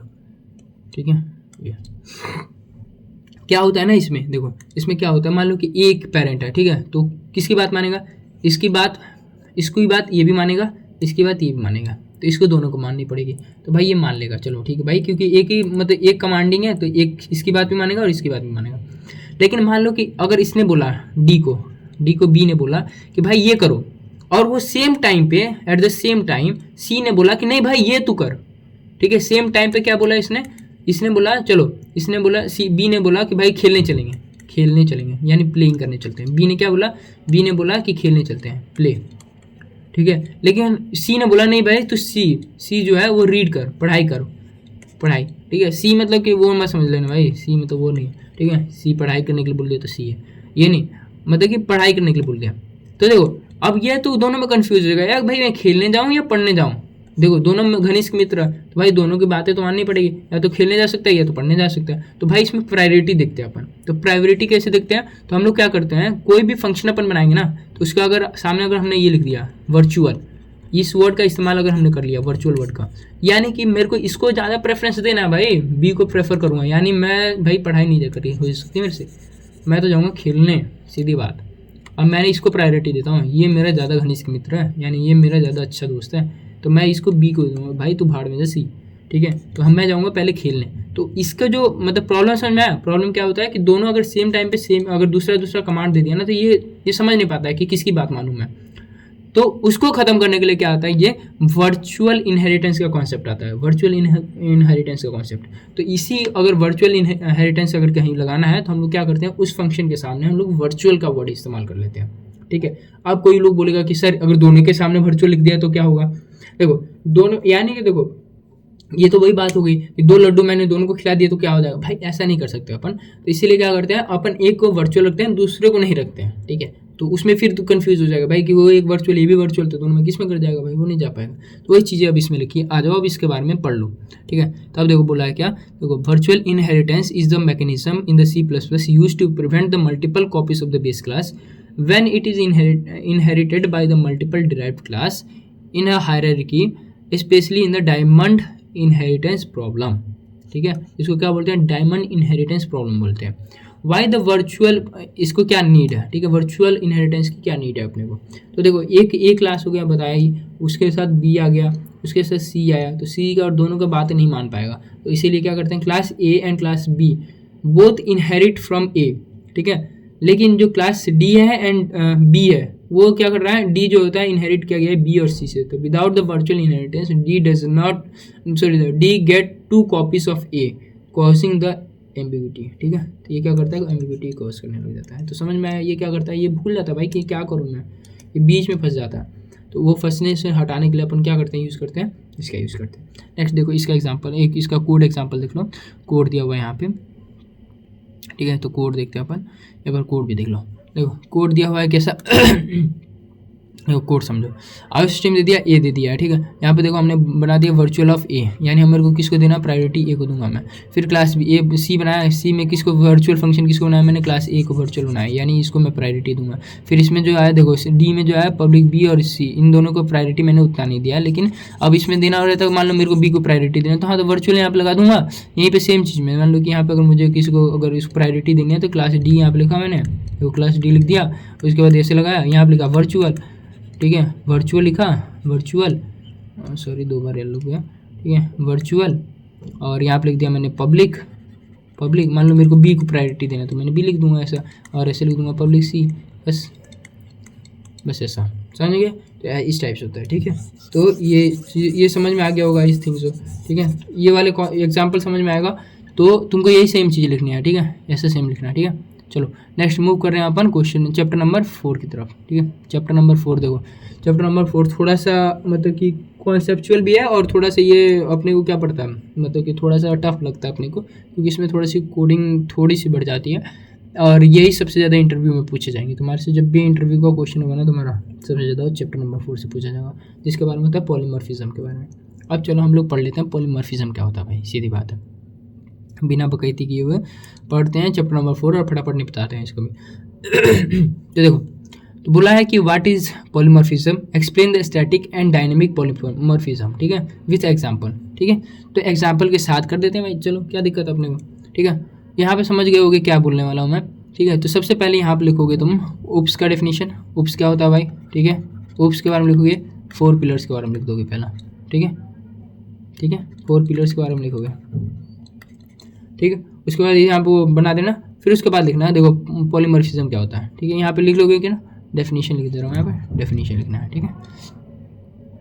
उसके बाद क्या लिखना है, तो polymorphism is a object oriented programming concept mean one name many forms, यानी तुम्हारे दोस्त को याद कर लेना, दोगले इंसानों को जो, हाँ ठीक है, एक इंसान है वो 2 फेस रख सकता है, यानी कि वो दो फेस जो रहता है कि भाई मैं पढ़ लिया हूँ, लेकिन वो बोलता है आके तुम्हारे सामने बोलेगा नहीं भाई मैंने कुछ भी नहीं पढ़ा, कुछ भी नहीं पढ़ा, कुछ भी नहीं पढ़ा, मेरे को पढ़ा दे, इस टाइप के जो दोस्त होते हैं उनकी बात कर रहे हैं, ठीक है। तो ये होता है one name with many forms, ठीक है। It allows the same function और methods to behave differently based on the object context, ठीक है, ऑब्जेक्ट और कॉन्टेक्स्ट के बारे में, ठीक है। अब समझो इसके बारे में कैसे क्या करना, यानी नाम तो सेम होगा भाई, लेकिन ठीक है वही इंसान सेम है, लेकिन उसके फॉर्म्स वगैरह बदल जाते हैं, ठीक है। अब देखो पॉलीमॉर्फिज्म के 2 टाइप्स होते हैं, ठीक है। टाइप ऑफ पॉलीमॉर्फिज्म पूछेगा तो यहाँ पे 2 टाइप के हो जाएंगे। कौन कौन सा होता है भाई, पहला होता है स्टैटिक या कंपाइल टाइम, इसको बोलते हैं, देखो स्टैटिक बोल दो या कंपाइल टाइम बोल दो, दोनों सेम होगा। तो तुमने ऊपर जो पढ़ा था कंपाइल टाइम और रन टाइम, तो यही से थे, ठीक है। स्टैटिक होता है और कंपाइल होता है, ठीक है। स्टैटिक हो गया और एक क्या होता है, कंपाइल होता है। अगला क्या होता है, डायनेमिक होता है और एक रन टाइम होता है, ठीक है। डायनेमिक और रन टाइम दोनों एक ही होता है, डायनेमिक हो या रन टाइम बोल दो, ठीक है। तो स्टैटिक में क्या होता है ये समझो, static polymorphism is achieved at the compile time, यानी देखो सेम चीज़ लिखा है, static polymorphism is achieved at the compile time, ठीक है। और जो ये होता है dynamic is achieved by eight the run time, बस इतना ही ध्यान रखना है। इसके बाद इसके 2 मेथड्स होते हैं, इसको कैसे अचीव कर सकते हैं, 2 मेथड से कर सकते हैं। कैसे करते हैं भाई वो समझ लो अब आके, देखो अब आता है यहाँ पे देखो फंक्शन ओवरलोडिंग और फंक्शन ओवरलोडिंग और ऑपरेटर ओवरलोडिंग, फंक्शन ओवरलोडिंग और दूसरा होता है ऑपरेटर ओवरलोडिंग, ठीक है। तो स्टैटिक में कौन से 2 टाइप्स हो जाएंगे, फंक्शन ओवरलोडिंग का ये कॉन्सेप्ट आ गया, और दूसरा जो रहता है वो क्या हो गया, ये हो गया इसका फंक्शन ऑपरेटर ओवरलोडिंग का, ठीक है। एक होता है ऑपरेटर ओवरलोडिंग और दूसरा होता है फंक्शन ओवरलोडिंग, ठीक है। अगला आता है, इसमें आता है जो मेथड ओवरराइडिंग। अब समझो इसके बारे में हम बहुत समझ लेते हैं, और थोड़ा सा इसका कोड वगैरह भी याद करना है भाई, कोड याद करना पड़ेगा इसके लिए। देखो कोड समझो, देखो तीनों एक साथ इसलिए लिखा है ताकि तुमको समझ में आएगा। सबसे पहले फंक्शन ओवरलोडिंग की बात करते हैं, ठीक है। फंक्शन ओवरलोडिंग का मतलब समझो। देखो यहाँ पे एक कैलकुलेटर बनाया, मान लो कैलकुलेटर है, ठीक है। तो हमने किया ऐड, देखो सेम नेम ऐड, ठीक है। तो देखो नाम तो तीनों का ऐड ही है, ऐड। अब मान लो 3 नाम है, तुम्हारे क्लास में एक बच्चा है जिसके मतलब 3 बच्चे हैं जिनके नेम सेम है। मान लो लेट सपोज एक नाम देता हूँ मैं, जैसे अनिल नाम जो है वो तीनों एक ही बच्चे का नाम है, मतलब 3 लोग हैं, तीनों का नाम अनिल है, ठीक है। अब वो कैसे समझेगा भाई कि किसको बुलाया जा रहा है? अनिल चिल्लाने लगे, अब तीनों में से तीनों खड़े हो जाएंगे, कभी कभी दोनों में से कोई नहीं खड़ा होगा भाई कि किसको बुला रहे हैं किसको नहीं बुला रहे हैं। अब मान लो कि उसी चीज़ को अपन चेक करने लगे, क्या बोलते हैं अपन कैरेक्टर बनाते हैं। यानी मान लो कि कोई एक होगा जो मोटा होगा, हो सकता है तो मोटा बोल दे, एक को मोटा बोल दिया, ठीक है। एक को अगला हो सकता है कि छोटा होती, इसको बटला बोल दिया आपने, बटला, ठीक है, बटला BATLA, ठीक है, बटला बोल दिया। एक हो सकता है काला हो, ठीक है, तो यहाँ पे बोल दिया मैंने काला, ठीक है, इस टाइप का। तो मान लो कि अगर मोटा है तो मान लो कि अब ऐसा तो बोलेंगे नहीं भाई ओ मोटे काले हो ऐसे खड़े हो जाओ, तो ऐसा ही होता है फंक्शन के साथ। यानी कि नेम तो सेम है सबके, तीनों के नेम सेम है, लेकिन इसके कैरेक्टर्स अलग अलग हैं। यानी अब समझो कैरेक्टर कैसे अलग अलग हैं, अब इनके बारे में समझते हैं अपन। एंड देखो इसके जो बिहेवियर्स रहेंगे ना, यानी देखो इसके जो वेरिएबल्स हैं, वेरिएबल देखो ये इन टाइप का वेरिएबल है। यहाँ पे देखो ये 3, इसके देखो एक पैरामीटर है, ये 2 पैरामीटर है। इसमें देखो 1 पैरामीटर है, 2 पैरामीटर और 3 पैरामीटर है। अब देखो इसमें 2 पैरामीटर तो हैं, लेकिन इसके देखो टाइप्स अलग अलग हैं, पैरामीटर्स के टाइप अलग है। देखो यहाँ पे इंट था और यहाँ पे क्या क्या है, देखो डबल है और यहाँ पे डबल है, समझ में आया? यानी पैरामीटर्स डिफरेंट हो सकते हैं। यानी किस कैसे कैसे अलग हो सकता है भाई, देखो यानी एक तो पेरेंट अलग हो सकता है, मतलब कि सॉरी एक सेकेंड अपना, ये पैरामीटर डिफरेंट हो सकता है, ठीक है, डिफरेंट होगा। अगला हो सकता है कि अपने को जो नंबर ऑफ पैरामीटर्स होते हैं, नंबर ऑफ पैरामीटर्स हो सकते हैं वो डिफरेंट होंगे। दूसरा हो गया अपने को देखो टाइप ऑफ पैरामीटर्स अलग हो सकते हैं, टाइप हो सकता है, तो डेटा टाइप बोल सकते हैं, टाइप हो गया अलग। तीसरा जो है वो हो सकता है अपने को क्या, यहाँ पे देखो यहाँ पे जो टाइप हो गया पैरामीटर डिफरेंट हो गए। हो सकता है किसी में मतलब स्ट्रिंग वाला भी हो तो वो भी हो सकता है। तो भाई ये देखो 2 टाइप्स में समझ में आ गए तुमको, ठीक है। तो इतना समझ में आया, तो होप सो समझ में आया होगा इस चीज़ तो फंक्शन ओवरलोडिंग का, ठीक है। फंक्शन ओवरलोडिंग का मतलब कि नाम सेम होगा लेकिन काम डिफरेंट हो सकते हैं, यानी पैरामीटर्स और number of types of parameters, number of parameters different हो सकते हैं। अगला बात करते हैं ऑपरेटर ओवरलोडिंग का। ऑपरेटर ओवरलोडिंग का समझो सबसे बेस्ट। ऑपरेटर ओवरलोडिंग का मतलब मान लो कि देखो जैसे यहाँ पे समझते हैं अपन, देखो इसमें क्या क्या होता है समझो, इधर नीचे इसमें क्या क्या डिफरेंट रहेंगे। देखो इसमें जो देखो ना ऑपरेटर, देखो यहाँ पे डिफाइन कर देते हैं ऑपरेटर प्लस, तो यहाँ पे लिखा है plus operator is redefined for the number class. यानी अगर मान लो कि जैसे कि अब देखो बहुत बार अपन देखते हैं ना, देखो ऐसा देखते हैं, अगर मैं ऐसे करूँ CA ऐसा दिया हुआ है, ठीक है, और प्लस कर दूँ यहाँ पे T, तो ये क्या होगा, तो तुम बोलोगे भाई सर ये तो बहुत आसान है, क्या पूछ रहे हो आप भी, मेरा एग्ज़ाम का है, आप यहाँ पे बकचोदी करा रहे हो। तो यहाँ पे क्या होगा CAT लिख दोगे तुम, ठीक है, CAT, ठीक है सर, अच्छी बात है। मैं बोला भाई चलो 5 + 4 करोगे तो कितना होगा यार, तो बोलोगे कि सर 9 होगा ना ये तो। मैं बोला क्यों, इसमें तो ऐसा कर दो ना 5 + 4 कर दो। तो बोलोगे नहीं सर यहाँ पे तो कॉनकैटिनेशन हो रहा था इसीलिए वैसा लिखा मैंने, यहाँ पे तो एडिशन हो रहा है। तो वैसे ही देखो, तो यहाँ पे क्या होता है ना, फंक्शन समझ नहीं पाता है कि भाई प्लस करना है या वो करना है, मल्टीपल करना है। तो इसीलिए अपन क्या करते हैं हर एक बार, क्योंकि ये ऑब्जेक्ट बनाते हैं अपन, तो यहाँ पे तो क्या था स्ट्रिंग अप मैंने लिख दिया था, ऐसे स्ट्रिंग में लिख दिया था, EAT लिख दिया, CAT लिख दिया, तो ये क्या स्ट्रिंग में था, ठीक है। स्ट्रिंग में तो तुम बोलोगे कि भाई सर ये तो पता ही है, स्ट्रिंग में तो ऑटोमेटिकली डिटेक्ट कर लेगा, नहीं स्ट्रिंग में अब मैंने लिख दिया था ना तो इसीलिए वो कर लेगा। लेकिन हम अपन को नंबर के लिए जो हमेशा क्या करना पड़ेगा, अलग अलग करना पड़ेगा। तो देखो N1 and N2 is internally call by plus operator, enhance the code reusability, compile at polymorphism, ठीक है। ये कंपाइल किस में होता है, कंपाइल टाइम पे होता है, ठीक है। अब बात करते हैं मेथड ओवरलोडिंग का, ठीक है, मेथड ओवरराइडिंग का, ठीक है। तो इसमें इतना समझ में आया, देखो इस पार्ट को मैंने समझा दिया। फंक्शन ओवरलोडिंग होता है नेम सेम नेम रहेगा लेकिन काम अलग अलग रहते हैं, मतलब कि डिफरेंट पैरामीटर्स हो सकते हैं। इसमें जो रहेगा मतलब कि सेम सिंबल के साथ 2 चीज़ें कॉन्कैटिनेशन भी हो जाती है, वो भी हो जाता है, तो इसके चक्कर में ऐसा ही बोल सकते हैं। इसमें जो होता है डायनेमिक में जो होता है, इसमें एक ही मेथड है, मेथड ओवरराइडिंग। अब मेथड ओवरराइडिंग समझ लो थोड़ा सा, क्योंकि ये भी समझना जरूरी है। देखो मान लो कि ऐसा समझो, इसको ऐसे समझते हैं कि मान लो कि तुम्हारे मम्मी है, ठीक है, ये तुम्हारे पापा है, ठीक है, ये हो गए तुम्हारी मम्मी और भी हो गए तुम्हारे पापा। मान लो तुम सी हो, मान लो तुमको बोला जाए कि बेटा ये काम करो, तुम्हारी मम्मी ने बोला ये काम करो, तो तुम क्या करोगे भाई? तुम फंस जाओगे। तुम फंस जाओगे कि भाई मैं किसका काम करूँ और किसका नहीं करूँ। यानी फिर वापस डायमंड पैटर्न वाला याद रखो। यानी डायमंड पैटर्न में उस टाइम पे जो हो रहा था ना, तो उसमें हम लोग वर्चुअल का इस्तेमाल करते हैं। सेम सीन यहाँ पे आ जाता है। तो इसमें भी देखो एक वर्चुअल वर्ड का हम लोग इस्तेमाल करते हैं भाई, कि हम लोग किसको प्रायोरिटी देंगे। ठीक है, तो मैं एक को प्रायोरिटी दूंगा। ठीक है, तो जिसको भी तुम ज़्यादा मानोगे उसको क्या कर देंगे हम लोग? वैल्यू देंगे। तो वैसा ही समझ लेना इसको भी। तो वही सेम चीज़ लिखा हुआ है इसमें। देखो क्या होता है इसमें, नीचे देखोगे, नीचे आ जाओ, देखो क्या लिखा है, sound is declared virtual in the base class, dog override the sounds. यानी देखो यहाँ पे देखो साउंड लिखा हुआ था और यहाँ पे वर्क लिखा हुआ था। अब देखो ये साउंड बॉक्स लिखा हुआ है, तो साउंड जो होगा तो इसको किसको करेगा भाई? ये वाला एनिमल मार्क्स ऐसे या ये प्रिंट करेगा? तो ये दोनों में समझ नहीं पाएगा, इसके चक्कर में अपने क्या लिख दिया? वर्चुअल। यानी जब भी कॉल होगा तो क्या आएगा? वर्चुअल पहले रन हो जाएगा। तो इसलिए हम लोग करते हैं function calling resolve by the run time.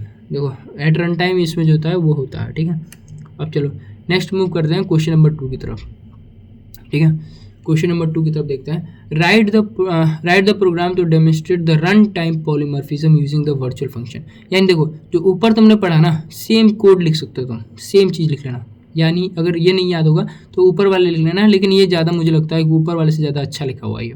ठीक है, तो चलो, तो सबसे पहले ये समझ जाओगे तुम क्या करोगे। यहाँ पे क्या करोगे, यहाँ पहले पॉलीमॉर्फिज्म के बारे में लिखना। ठीक है, पॉलीमॉर्फिज्म के बारे में लिखना। ठीक है, ठीक है, पॉलीमॉर्फिज्म के बारे में लिखना है। फिर स्टैटिक के बारे में लिखोगे, उसके बाद डायनेमिक के बारे में लिखोगे। ठीक है, दोनों के बारे में लिखना भाई, लिखना है, ऐसा नहीं छोड़ देना। स्टैटिक, अब इसी को बोलते हैं अपन कंपाइल टाइम बोलते हैं, कंपाइल टाइम। और इसको अपन क्या बोलते हैं? रन टाइम बोलते हैं, रन टाइम पे बोलते हैं। इसको क्या बोलते हैं अपन? Compile time. इसको क्या बोलते हैं अपन? Run time. और कंपाइल टाइम पे होता है ना, तो ये तो कंपाइल टाइम में नहीं बोला है, अपन को क्या बोलना है? इसको डेमोन्स्ट्रेट करना है। यानी अब इसके बारे में बोलना है अपने रन टाइम को। रन टाइम में मतलब बात करना है। रन टाइम का मतलब तुमको समझ गया, फंक्शन ओवरराइडिंग की बात कर रहा है ये, सॉरी फंक्शन नहीं, सॉरी मेथड ओवरलोडिंग की बात कर रहा है ये। तो मेथड ओवरलोडिंग। ठीक है, समझ गए क्या? अब देखो सबसे बड़ी बात, यहाँ पे देखो एक शेप है, मान लो ये सर्कल हो गया, ये रेक्टेंगल हो गया, ये स्क्वायर हो गया। देखो इसको समझाने के लिए, कोड को समझाने के लिए मैंने ये ले लिया एग्जांपल। ठीक है, ये सारे को क्या बोलते हैं अपन? शेप बोलते हैं। लेकिन इनका खुद का भी नाम है। इसको क्या बोलते हैं अपन? सर्कल बोलते हैं। इसको क्या बोलते हैं अपन? ट्राइंगल बोलते हैं, ट्राइंगल। इसको अपन क्या बोलते हैं? स्क्वायर या रेक्टेंगल बोलो, RECTANGLE। ठीक है, रेक्टेंगल बोल दिया मैंने। ठीक है, तो ये सर्कल रेक्टेंगल ये हो गया। ठीक है, अब देखो देखो शेप दे दिया है, वर्चुअल फंक्शन अपने इस्तेमाल किया और हमने ड्रॉ का एक इस्तेमाल किया, तो इसमें सिंपल सा आ गया। अब देखो मैंने फिर अब डिराइव्ड क्लास किया। सबसे पहले समझ में आया? देखो सबसे पहले इसने क्या किया है, इतना समझो। ठीक है, बाहर तो नहीं जा रहा हूँ, इतना ठीक है। देखो तो सबसे पहले मैंने एक जो ये शेप है, शेप उसका फंक्शन लिख दिया। ये देखो शेप लिखा और वर्चुअल फंक्शन इस्तेमाल किया है, तो वर्चुअल लिख दिया है। यहाँ पे वर्चुअल वर्ड का इस्तेमाल करते हैं वर्चुअल फंक्शन यूज़ करते हुए। तो वर्चुअल वॉइड ड्रॉ लिखा और यहाँ पे एक शेप का डिफाइन कर दिया, ड्रॉ ए शेप। अगर ये रन होगा तो क्या आएगा? Draw A shape. Next circle हुआ, सर्कल को इनहेरिट किया किसने किया है? इसने। ठीक है, सर्कल को इनहेरिट किया स्पेस ने, मतलब इसकी क्लास की जो है, मान लो ये क्लास हो गई शेप, शेप को किसने इनहेरिट किया? ये सर्कल ने। सर्कल ने किया ना, हाँ सर्कल ने कर लिया। ठीक है, सर्कल ने इनहेरिट कर लिया इसको। ठीक है, तो इसमें से इसके कैरेक्टर आ जाएंगे। नेक्स्ट लिख दिया ये सी आउट वॉइड कर दिया। ठीक है, रेक्टेंगल ने वैसा ही किया, यहाँ पे रेक्टेंगल था, रेक्टेंगल ने भी वही काम किया सेम। क्या कर दिया इसने? रेक्टेंगल ने क्या किया? अपने शेप को इनहेरिट कर दिया। अब देखो अब यहाँ पे आया मैंने, तो देखो बेस क्लास पॉइंटर बनाया डॉट एस करके, सर्कल बनाया, रेक्टेंगल बनाया, डॉट एस किया, सर्कल को कॉलिंग किया। देखो और कॉल किया मैंने, सर्कल को भी कॉल करूँगा ना, सर्कल को कॉल करूँगा तो ये क्या करेगा? सर्कल कॉलिंग करूँगा तो सबसे पहले किस में जाएगा? ये सर्कल को कॉल किया है तो ड्रॉ में जाएगा, सबसे पहले जाएगा सर्कल में, सर्कल वाले में गया, सर्कल सर्कल सर्कल सर्कल इसमें आ जाएगा। सर्कल में जाने के बाद ये क्या करेगा? इसको प्रिंट करेगा, ड्रॉ द सर्कल। ठीक है, क्या कर देगा? ड्रॉ कर देगा सर्कल को। ठीक है, उसके बाद किसको करेगा ये?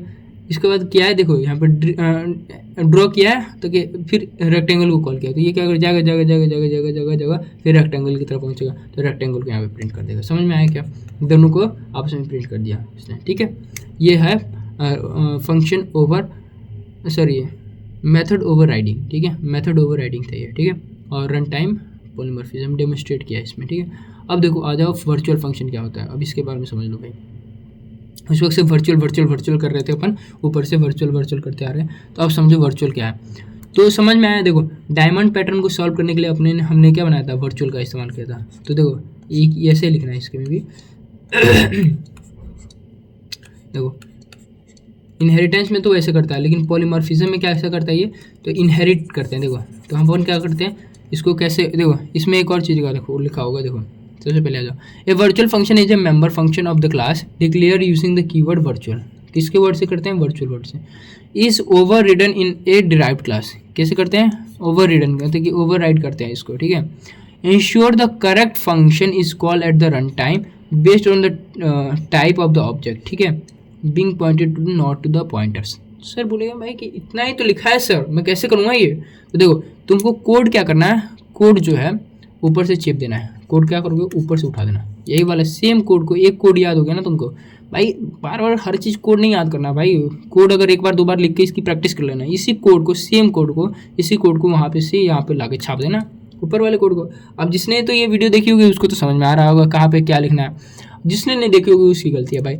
फिर भी मैं क्या करता हूँ, इसको यहाँ से ये वाला कोड यहाँ से कर देता हूँ, ठीक है। यहाँ पे कोड लिखना है यहाँ पे भी, ठीक है, वही code same to same code, same code लिखना है, ठीक है, ठीक है। मैंने यहाँ पे लिख दिया, चलो समझ गए क्या। इसकी डेफिनेशन दे देना, लिख देना फट से।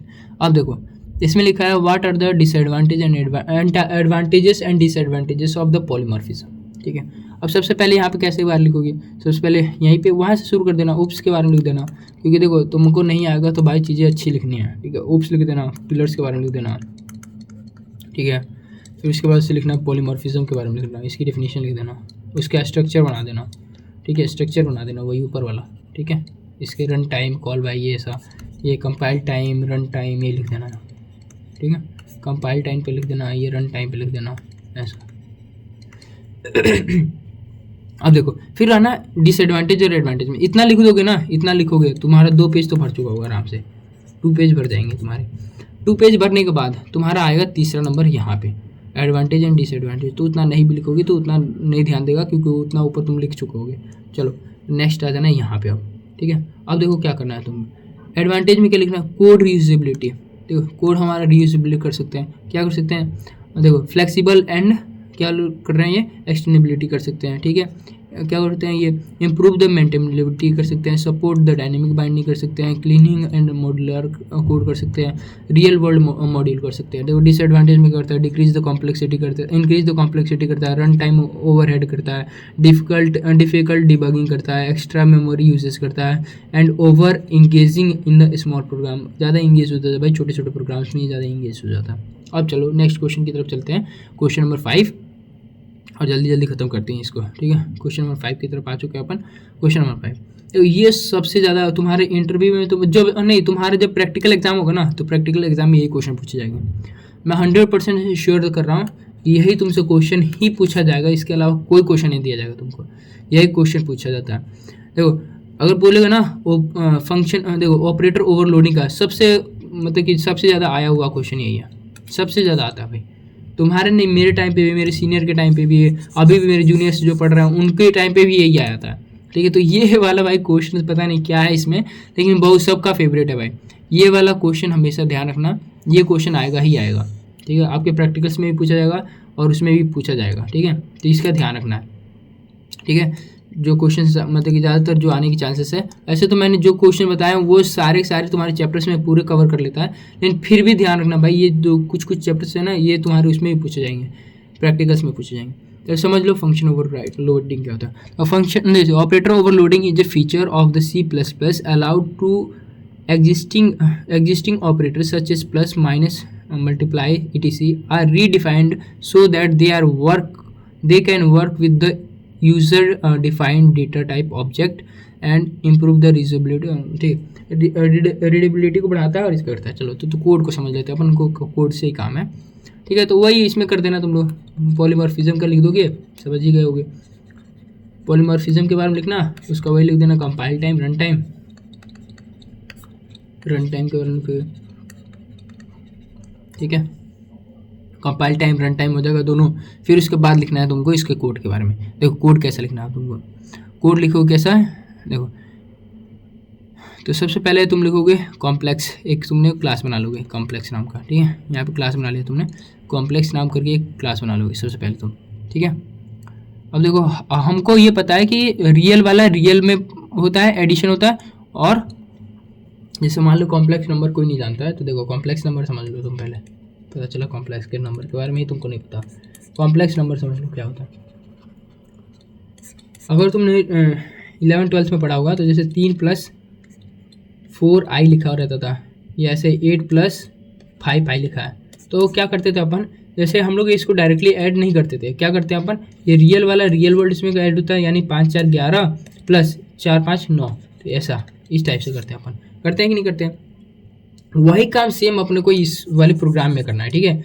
तो इसमें क्या करेंगे अपन, 11+5i करेंगे, ठीक है। तो ऐसा नहीं करेंगे अपन 5 4 7 और 7i, इसका लिख दिया 7i और इसका लिख दिया 9i, नहीं भाई, 9 5 13i, ये नहीं, ऐसा नहीं करना है, ठीक है। ऐसा नहीं करना अपने को, चलो गजनी नहीं बनना है, ठीक है, कुछ भी लिख के आ गया, ठीक। अब समझो, तो सबसे पहले एक कंस्ट्रक्टर अपने डिफाइन कर दिया भाई। कंस्ट्रक्टर का मतलब क्या होता है कि ऑटोमेटिकली जैसे ही स्टार्ट होगा वैसे ही वो इस चीज़ कर देगा, ठीक है। चलो तो देखो सबसे पहले हमने कॉम्प्लेक्स लिया और r=0 कर देंगे। r0 का मतलब ये क्या है कि अगर कुछ नहीं रहेगा तो ये डिफ़ॉल्ट पैरामीटर में चला ही जाएगा, ठीक है। तो डिफ़ॉल्ट वैल्यू के लिए हमने 0 और i=0 कर देंगे।